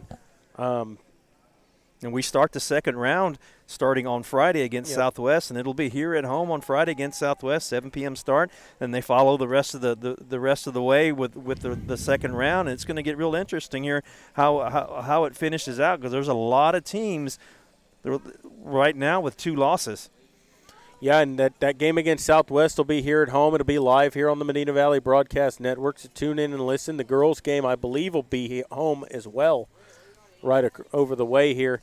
And so big week here for the Panthers, getting this win over Floresville to climb up to second place. And then, they need to get that game against Southwest. They lost to them to open district play. You'd like to split with them and get that win here. On Friday, huge game on Friday. Now we got to talk about the player of the game. Jared, player of the game is sponsored by Travel by Design. Are you ready for a vacation? Let Tanya plan it for you free of charge. Give her a call, 830-931-4834, or visit her webpage at tanya@designmytrip.net.